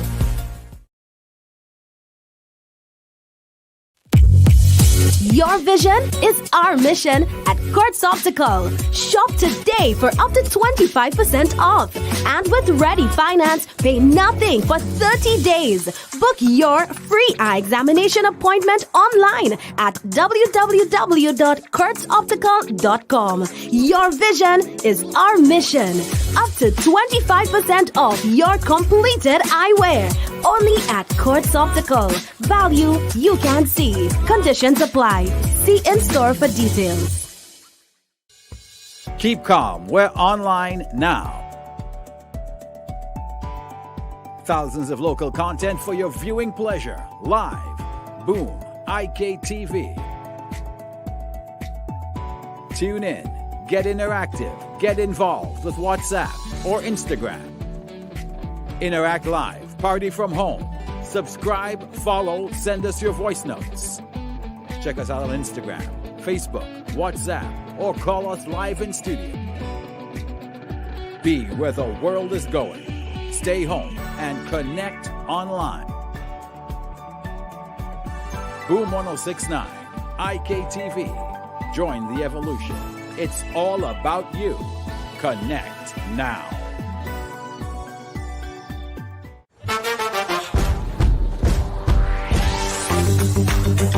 Discover New Guinness Smooth. Perfectly balanced for a smooth, refreshing taste. New Guinness Smooth. Your vision is our mission at Kurtz Optical. Shop today for up to 25% off. And with Ready Finance, pay nothing for 30 days. Book your free eye examination appointment online at www.kurtzoptical.com. Your vision is our mission. Up to 25% off your completed eyewear. Only at Kurtz Optical. Value you can see. Conditions apply. See in-store for details. Isn't it good to know that no matter where you are, you're covered? Covered by a company owned by Vincentians that understands your unique insurance needs. At Metrosint General Insurance Company, we've invested 50 years of service to guarantee that you have the peace of mind that you deserve. When it comes to motor vehicle, property, employer's liability, business insurance, and much more, we've got you covered. Our professional and friendly staff understands your needs and ensures you understand your options. Metrosint General Insurance Company. Keep calm. We're online now. Thousands of local content for your viewing pleasure. Live. Boom. IKTV. Tune in. Get interactive. Get involved with WhatsApp or Instagram. Interact Live. Party from home. Subscribe, follow, send us your voice notes. Check us out on Instagram, Facebook, WhatsApp, or call us live in studio. Be where the world is going. Stay home and connect online. Boom 1069, IKTV. Join the evolution. It's all about you. Connect now. Security camera with infrared lighting for night monitoring, people, vehicles, or other important objects can be blurry and blend into the background, making it difficult to identify details in black and white. ColourView technology by Hikvision enables cameras to produce colourful videos with rich details in extremely low light environments. Any detailed information, such as the colour of the hair and skin, colour of the clothing, will play a critical role in following authority investigations. The ColourView camera is also covered with a supplemental light to keep its performance even in extremely dark scenarios. ColourView. View in colour, even in darkness. Find out more at Paladin SVG Inc. at telephone number 784-457-7241. Pay on you an easy way to pay. Fast Pay. Fast Pay. You asked for it and you got it. A quicker way to pay your bills online. It's fast, secure, and easy to use. No registration, no additional fees. Flow is now offering FastPay, an online service that allows you to settle your bills in less than 2 minutes. Need a receipt? FastPay will send it to your email immediately. Use FastPay now for convenience, safety, and efficiency at discoverflow.co/fastpay. Fast Pay. 2 minutes and you're on your way. Fast Pay. Fast Pay. Flow is keeping you connected. Let's check in with the doc and look at things with a wider lens. Pastor Richards on OMG. So while we await Dr. Richards, he will be with us as soon as he comes. Just bring him in to me, please, there. All right. Whether by phone or by StreamYard, but he will be with us. He had some noise in the building, but he said that he will definitely be with us. Yeah, let me remind you about Max Pizza. Would like to inform the general public that they're closed for business. Looking forward to serve you from the 26th of September 2023 from noon, 12 noon, they'll be open. All right. So just a reminder of that. SVG Tires, they have a special on tires. Morning again, Shalom, my boy. Buy at regular price and get the fourth one for free. Check their stores out today in Kingston, right to the back of us in Falls Avenue, or you can call them for more details on this special promotion they've got going down at 457-1467, or their location in Nanisville at 456-6444, and also at Culture Bar. Remember, Culture Bar, if you're looking for that ultimate destination for relaxation and exceptional flavor, look no further than Hotel Alexandrina Culture Bar and Grill in Prospect. Join them Monday to Saturday from 3 p.m. for a dining experience like no other. Discover the mouth-watering menu, vibrant ambience, Vincentian hospitality. Call them, of course, at 456-97, or visit Culture Bar and Grill today. Yeah, check them out. We got Doc online, is it? Not there yet. All right, let me continue. Listen, check out KCCU. Take the leap towards success with KCCU. Educate, unlock up to $30,000 at just 7% interest on the reducing balance for your tertiary education journey. And now is the time to do that. Yeah, if you haven't done that, now is definitely the time to do that. Yeah, and remember, Woodsy's got his birthday bash coming up this month. This month meaning September. His birthday bash is on the 20th. Good morning, you right? Heptitos. Doc is there, yeah. Heptitos, good morning to you at 1133 Clarkson Avenue, Brooklyn, New York City. Remember, $40 tickets, music by the top DJs in New York City. You can get your table service. Doctors, give me 1 minute, please. $250, one bottle, 2 tickets, table and appetizers. Also, $450, 2 bottles, 4 tickets, tables, 2 appetizers, and the $650 package for 3 bottles, 6 tickets, table, and 3 appetizers. And I can't say good morning to my buddy Woodsy in New York without saying good morning to my buddy Woodsy in SVG in Catapult. Good morning. Check them out for lunch. They open every day except Thursdays, I think, for lunch. Good morning to you, Doc. Doc, good morning. Morning. Good I'm here. Yeah. Good morning. Good Yeah, morning. Thank you for being here this morning. I know that there were some other challenges, but I told you, there are people who will call me, who will message me whenever you don't come on. I wonder why. Well, they like to hear your analysis and your. If it's that like that, well, I get the impression that not a lot of people really enjoy what I have to say. Being that's just you will be surprised, Doc. The minute you see, there are people who may jab you sometime, but the minute you don't come on for a couple of days, they start asking, "Where is Doc? How come Doc is not on?" That's how life is, though. That is how life is. It's a privilege, though. Honestly, it's a privilege to, and you can't be thin-skinned in life. If you want to make a contribution, you just can't be thin-skinned. You just have to stick with it and speak your truth and just be fair. Just be fair, and not worry about not worry too much about trying to be popular. Just be right, okay? So I have to learn that. I'm working at it, Bing. I'm working at it, okay?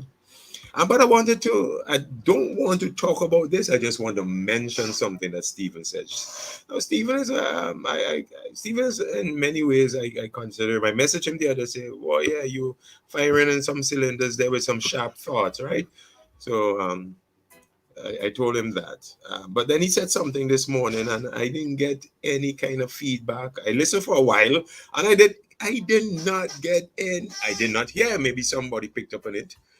But I didn't get any feedback at all on what Stephen said about workers. And I was wanting to hear what people thought before I weighed in on the thing. Bing, you remember what he said about what he's doing with his workers, right? Bing Joseph? Yes, I certainly do. Yeah. In case anybody, just if you remember, in case anybody didn't hear, what did Stephen say he's going to do? Well, he's kind of pulling them more in line, basically. No social media. No social media. Wait. No social media. All right? He said that. Whether it's WhatsApp, yes, or is it Facebook? You can't go Facebook. You're listening, right? You can't go Facebook. You can't go Instagram. You can't go TikTok and Twitter and all of that. Can't. And what else? What else Stephen said? Doc, you putting me on the spot this morning. God. I'm not having a good morning this morning. Yeah, but you're an employer. I going to ask you next. Everybody listen up. I going to ask Big next if he think he going to pull that off, right? Well, Stephen type of operations which he manages different. I am on a communication kind of, so my staff have to be on social media. My staff is in the business of getting information, putting up on our social. We've got a very big social media platform, so I can. It's different here. He also said, I could understand why Stephen would make that. Why? Because he also said it's distraction. It's a distraction. If he sees you, I'm making no judgment on Stephen. I'm making any judgment. I just wanted to hear what people had to say. He also said, all right. Because there are employers listening, right? You have employers and employees listening this broadcast this morning. So one way or the other, this pertains to you. All right, so I thought, boy, Stephen, yeah, you're on something there, Stephen. I want to hear if people agree with you or disagree with you. So I say, let me highlight it.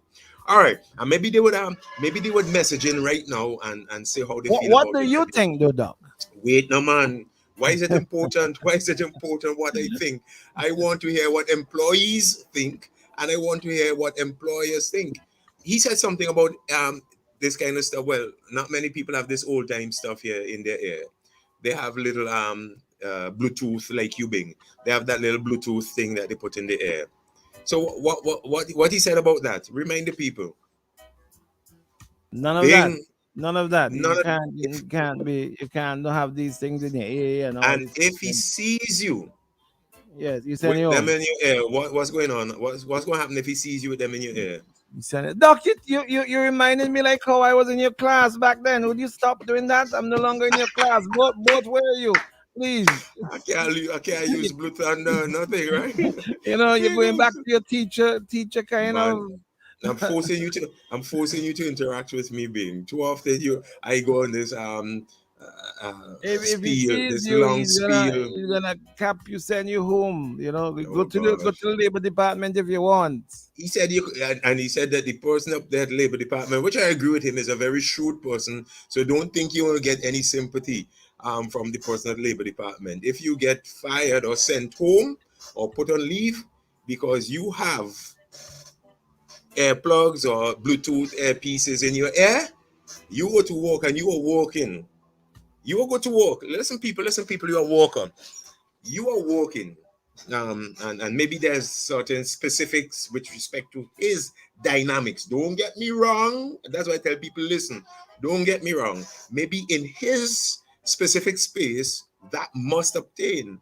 But I'm kind of spread the thing wider to your space, which is not congruent with his space. Can that obtain in your space too? If your workers have earplugs and pieces in their air, they're not being productive, man. You all go home. And Labor Department can't fight for you. You all following me? So I'm listening to all that this morning. I'm like, boy, people out there who, you go to any establishment. So let me move off Stephen now, okay? I just use that as my springboard, as my catalyst. I'm not in his shoes. I can't say whether he's right. I can't say whether he's wrong. All right? Let me say that again so that it's very clear.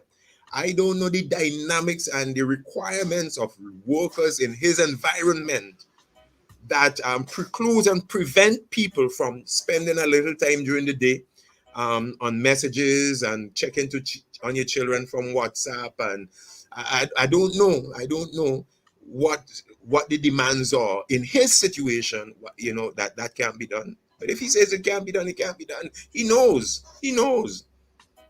Or if he sees you walking, whether you're data processing or what, I don't know. I just don't know. But you can't be doing that and have earpieces in your ear. Right? So that's his environment. I can't speak to that, Bing. I can't say whether that is wrong or whether that's right. So let me move off that and let me bring up this topic in your environment where you are and where you are working. How would you feel if, you get fired because you check your WhatsApp? Or you check your WhatsApp a little bit too often during the day? How would you feel if you are an employer and during work hours, you have an employee scrolling, before you make a judgment with respect to Stephen, you have an employee scrolling, checking out this on WhatsApp? How would you feel? Yeah? You have a security guard and every minute he pull out the phone, he check this, he check that. Earpiece in the air. When you talk to them, they can't even hear you because earpiece in the air. What that provokes in me now, you talked about me. What that provokes in me is a discussion and an understanding of how to treat workers. So you see what I did there? I am on level 3 right now.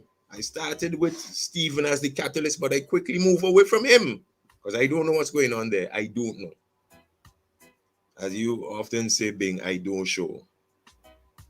That's from Jerry. And then I moved to workers and employees in general, which was level 2. And I asked you some questions. And now let me move to level 3, where I am concerned on what I want to provoke and the kind of thoughts I want to provoke, how you treat workers. And Jomo the other morning, by the way, everybody listen, you say you want to hear my thoughts, you're going to get my thoughts. Jomo the other morning came on, by the way, and he delivered a spiel on workers. Bing, I don't know if you were there. Were you there, Bing? Yes, Bing? Yeah, he delivered a spiel on workers, and I'm like, geez, what an evolution. Because, I mean, you know, proletariat. Let me use the word proletariat, which is probably a word I haven't heard Jomo use in a while. He said, oh, you would probably have heard that word more in the 1970s, in the movement that Jomo was part of, the Black Power movement. But there's a fight. There was a serious fight for work. If you understand the Marxist philosophy, economic philosophy concerning work, vis-a-vis capitalist philosophy concerning work, how workers are treated, and workers are basically a tool of capitalism. And in the dialectic, how do you protect workers so that workers are not just property to be used and squeezed, and you get the last juice out of them and then you discard them. So that was something that the Black Power movement and other movements, National Workers Movement and all of that, championed these cause of the protection of the workers. And Jomo came out of that kind of background. But when he spoke the other morning, I'm like, he spoke as an employer, and he spoke about tightening up on workers and freedoms given to them and privileges that they're he thinks that they're abusing, all of that. There continues to be a mindset. This is where I'm going. There continues to be a mindset in how workers are viewed that I would like to see a growing evolution in this, in St. Vincent. I know Apple workers, for example, Apple workers, if you understand, and Apple and Microsoft too, if you understand the work culture and how they really, they made it less formal, less structured, in order to maximize the results. Very laid back. My daughter worked at Apple in the United States, and from time to time I would have visited her. And I mean, it's like family there. It's the culture there is real. You would almost think it's laissez-faire, although it's not. The freedom and independence given to workers. Freedom and independence, okay? Freedom and independence. There is a view. Matt Gregor, let me go to Matt Gregor. Matt Gregor posits, oh gosh, I didn't want to spend my time on this morning, but here we go. Matt Gregor posits two theories of how workers are viewed and treated. All employers, listen up. All employees, listen up. There's a theory X and there is a theory Y. Just before I came on, a minute or two before I came on, I said, let me revise these and share some things. And so the theory X, workers who dislike working, that's how you see them. Workers who avoid responsibilities. Workers who need constant supervision. Keep them in line. Keep them in line. That's one view. Workers who need to be directed. That's Matt Gregor's theory. Your workers need to be controlled. And they need, and as I listened, the other guy, the workers need to be forced to deliver. Controls need to be put in place. And so there's that kind of theory of workers. And when you view workers like this, you treat them accordingly. Now, the other theory is obviously the converse, the reverse of this. Workers, McGregor's theory why. Workers like working. They take responsibility. They're self-motivated. They're self-directed. They need, listen, this is the big one. This is the big one. Your workers, when you see them in this light, they need fewer or no controls. All right? They don't need directions and they don't need rules and regulations. Now, I myself, if you ask me what I have practiced and what yields greater result, because, you know, invariably, as a leader, I have one or two people that, you know, will have to come on board and do work for us. And my tendency, regardless of what position you hold, my tendency is towards theory Y. That you can be self-directed, but the question is, can workers in St. Vincent there where they can be self-directed? A lot of employees will tell you no, but one or two employees will tell you yes, man. Are they self-motivated? Some will tell you yes, some will tell you no. Can they work without you telling them what to do? Some will tell you yes, some will tell you more. What have been the results that I have found? I have found that when people are self-directed, self-motivated, treated with love and respect and given an incredible amount of freedom within the workspace, I have found that in my space, because I can't speak for anybody else's space, in my space, that's when I get more of them. So for example, in my space, I can't speak for anybody else's space. In my space, you could WhatsApp. You have children to check on. You have things you want. I mean, in my space, you could put in your stuff here and listen news all day long, because I have found that the more, and a lot of workers coming into the workforce these days are creatives. And creatives, if you know them well and you study their personalities and their psychometrics, which you have to, if you're an employer, you have to know about psychometrics. You have to know about psychometrics. And psychometrics of the Gen Zs or psychometrics of the millennials and all of that, there are different variances in the psychometrics.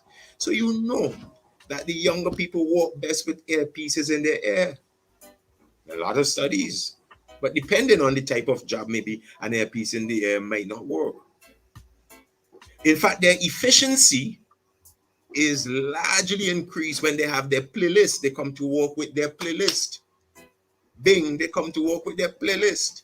They're entering data, they're doing calls, they're doing all that kind of stuff, but they come in with their playlist and they have this in the air and you get the best out of them. The minute you tell them you can't do that, boy, you just watch their productivity drop. So there's a lot of studies done in the correlation now between the type X management style and the results you get, and the type Y management style and the result you get. And you'll be amazed when you check these studies as to which one would yield more results.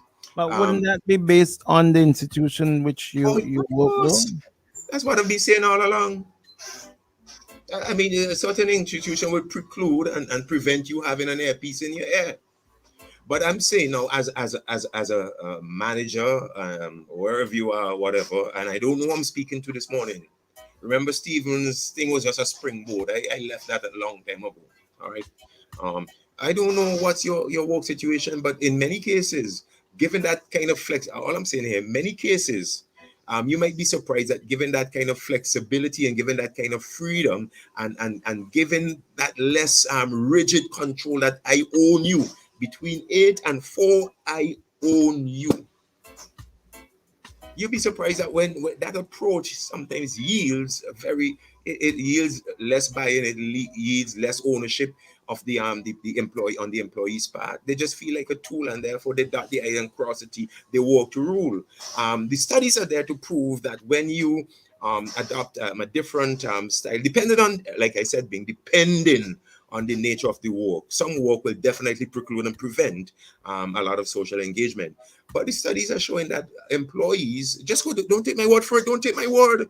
The studies are showing that employees are given that latitude and freedom to engage and all of that. They give you your best work. What am I saying to employers? Know your situation, know your employees, know psychometrics, and again, know the field that it is out there. It is what we established fact now. It is out there that the way you treat your workers with more humanity, understanding that they have a personal life and personal life affect their work life. If you make allowance for all of these things as you hire an employee, not that I own you from 8 to 4, but you come and you do the work. Me, in my situation, I let people know this is the kind of work I expect from you. This is the kind of work I expect from you. And at the end of the day, that's what you have to produce. If you can want to listen 20,000 songs during the day as you get that for me, I don't care. If you want to scroll 40,000 times during Facebook and whatever, at the end of the day, I don't care. I don't care. Just get this work done. But like I said, that's in my situation. In another situation, a security guard, for example, doing that ain't gonna work. That's not going to be productive. And there are certain jobs where I've seen policemen directing traffic, for example. I have seen policemen directing traffic with and every now and again they pull out their cell phone and checking and all that. That ain't gonna work.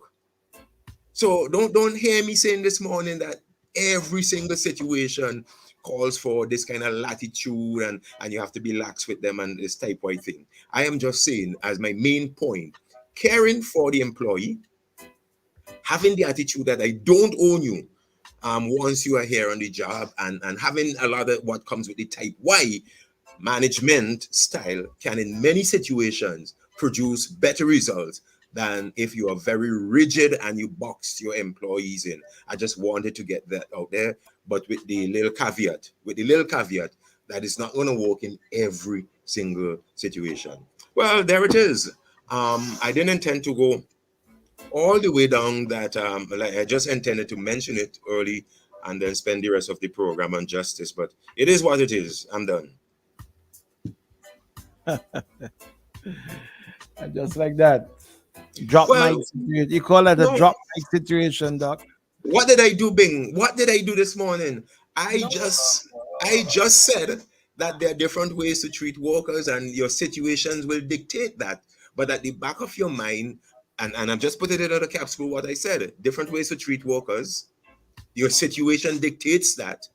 But at the back of your mind, have this humanity, humane treatment, flexibility, latitude, generally will produce better results. So in as much as possible where your situation would can embrace that kind of style, implement that. But I also admitted that there might be some situations that cannot allow for somebody to be scrolling, cannot allow for somebody to have a playlist running in their ear all the time and all of that. So you have to know. But by and large, most jobs can be competently done with somebody checking their social media from time to time, somebody checking their WhatsApp from time to time, somebody playing their playlists, throughout the day. Most jobs can be accomplished very well and actually at a higher level of productivity with these things going on. And I just put that out there. It's up for discussion. Not everybody would agree with me, but I try to present. It seems as though everybody's agreeing with you. Oh, they're agreeing with me. Oh, there you go. All right. Well, I just had a good day. a rare good day. I want to thank you very much. You having a good day makes me. You see, it's infectious. Yeah, well, the noise really got to me this morning. The machinery outside was so loud I couldn't function because I'm a kind of OCD guy. So I couldn't function. But I am so glad that they cleared up a little bit to allow me to call in, because one of the things I like to check my boxes. If I'm supposed to be calling in, I don't like to be off doing something. I like to fulfill what I said and committed myself to do. That's a principle out there. That's a self-driven man. Commit yourself to do what you're supposed to do without anybody holding a whip over you. You get better results that way. Which is on the screen now. I don't know if you see the comment that comes up on Pastor Richards. I can't read, so. Someone said Pastor throwing some big stone. I don't know. No, I ain't throwing big stones. I just read and research. I just read and research, and I'm telling employers out there. I mean, seriously, I could tell you how I treat my people. That's all I could do. And I'm over them, monitoring them, checking them, doing this, doing it. They know what they had to do, and they do great. My media team, for example, our media team. Oh my word, them young guns, I call them young guns, they are creatives. They're the ones telling me, we got to do this, we got to do that, they're self-directed. They're knocking the top off, these young creatives. And the minute I tell them, and they walk with earphones in their ears and media and all, but they're geniuses. Can't limit them. Let me tell you something, and I told my leadership team this recently. You see, passion, when a man has passion, when a woman has passion, you don't need to hold a whip over them. When they love what they're doing and they love where they're doing it, when they love their workplace. Never work a day in your life. If you love what you do, you never work a day in your life. We have to watch how we treat workers. Both said, our boss, my schoolmate and your student said, my student, this is the pasta I like. Bud likes me today, man. Big up to but my runner yesterday, for some strange reason, my runner bought yesterday, but can't remember now. I don't forget I was thinking through all the students I have. I turned over to them, including Latchman. I turned over to them, and Lachi. I turned over to them. I turned over to them who write into this program or calling. Somebody said, Pastor, you taught everybody in St. Vincent. No, my students tended to do very well, so they're in good positions in St. Vincent. That's what happened. As you mentioned, but the thing, one of the things that one of these days I want you to talk about, Doc, is talk to me. I don't know if networking is the correct word, but relationships with people, just general relationships, people. You just said that, but you see, these are the kind of books I keep near me. Can you see this well? How to win friends and influence people in the digital age. Yeah, I keep a. I want to say something. I don't know if both will want me to say this. When we were in Miami, when we were in Orlando, we had to fly into Orlando and we had to get down to Miami. And of course, boats is boats. I told him this. And from St. Vincent, I couldn't get my Uber app downloaded on my phone because of location, meaning this side of the world. And boat said, don't worry, I got you. And the hotel is big. There's big limo Uber style. Uber turned up. But that's on me, buddy. But that's on me. And I'm just saying, these relationships that we form with people, whether in school, I've got friends from school, and I tell my children this all the time, relationships and networking and everything you do. These people can stay in your life forever. Even though you don't see them. One friend of mine told me a time I went to the seminar, and I've got a friend in the media business who owned a television station in Trinidad. A very good friend of mine, but I've seen him in years. And he said to me, Bing, listen, our friendships are like stars. Even though we don't see each other, we know that we're there. Yeah, Bing, that's why you're my friend. Because I might need something. I need a little media outlet. I say, Bing, right? So you had and I always reach out to you, Doc. You're always there for me. And I wasn't going to mention that part at all. I wasn't going to mention that part at all. But Bing, people reach out to me in this community, PS and stuff like that. They would reach out to me. You build relationship, all right? You respect people. You respect people, whether they are of one tribe or the other, whether they're of one color or the other. You respect people. You build cordial relationship, working relationship, collaboration. That's a gift of leadership. You have to practice it. You have to practice it and get there. How you treat people. You just never know, Doc. You just never know, With my condition, I'm a diabetic. I have my friend in New York City, Woodsy. He sent me the most advanced technology now. Both also spoke to me about one, different people. You just never know, people in your life, and just be good to people. just be good to people, Doc, as we would preach. That's what we that, you know. That's what I said. Your workers too. Your workers. But Yeah. if you respect, boy, I found this to be true. Respect your workers. They're gonna have moments, they're gonna have days. Give them a little attitude, respect them. And they will go to the wall, they will go to the end of the world for you. All right.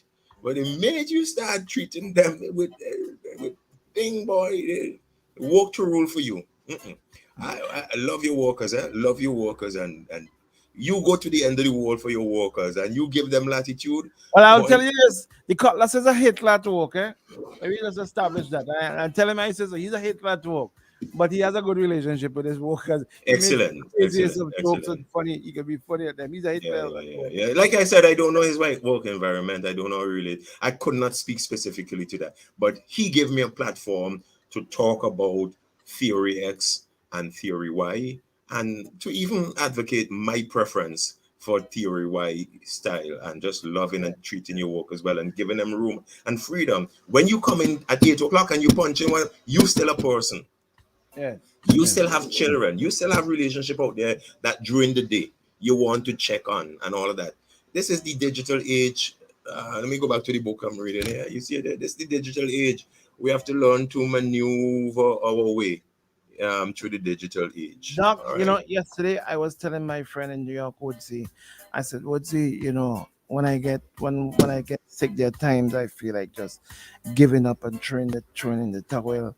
But I think about the people who I'm responsible for, who work for me, who've got mortgages, who've got families, who've got children to take care of, families to take care of. And that's what keeps me going sometimes. Wow, you know? wow, And wow. Those are the things that keeps me going. Anyway, Doc, we passed the time, and I know one of them outside is probably cursing me. Jill, was one of your fans as well too. All right, everybody, have a good day. Catch you tomorrow. All right, take care. Bye. Great one. Listen, guys, you don't know how much it took for me to be here this morning. I dug deep down inside this morning to be here with you this morning, because I really, really, really was not well. I still am not well. And I've got to go and do some tests, and I've got to go and, go to the doctor. I might even have to reach up to the diagnostic center in Georgetown and do a scan and all of that, because, they say after you fall, and you just never know. And I really, really dug deep down inside, because I just wanted to be here. Not for you, but because I didn't want Jill to come in to work early this morning. That's the nasty side, what the side of me. Yeah, that's not true, because I wanted to be here this morning, and because I love JJ. You won't come rub my back, I'm not doing this for me. So come and rub my back. I'm not doing this. This is not about me. I let you do this for you. Until tomorrow morning, I hopefully I'll be here tomorrow morning. I love you guys. Until then, we're going. Jill and a DJ who is a real I was at the barbershop the other day, and the music you guys were playing, big tough hardback man and them by Black 24 and Q and all them over there singing love songs. I'm like, what the? I said, you what the hell? You guys are doing a great job. Listen, stay on, stick around.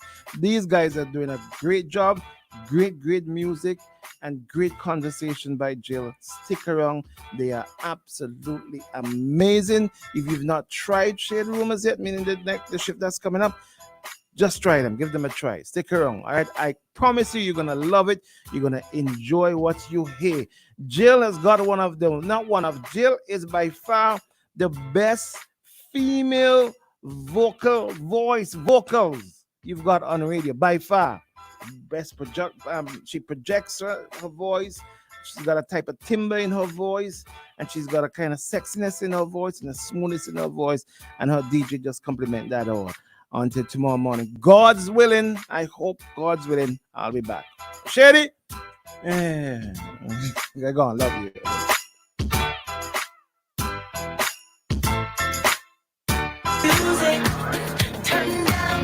Blazing on the air at 106.9 FM.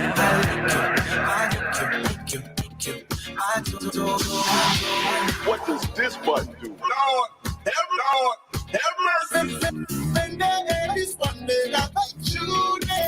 On your phone or device at tunein.com or on Instagram, Twitter, Facebook at Boom SVG 101.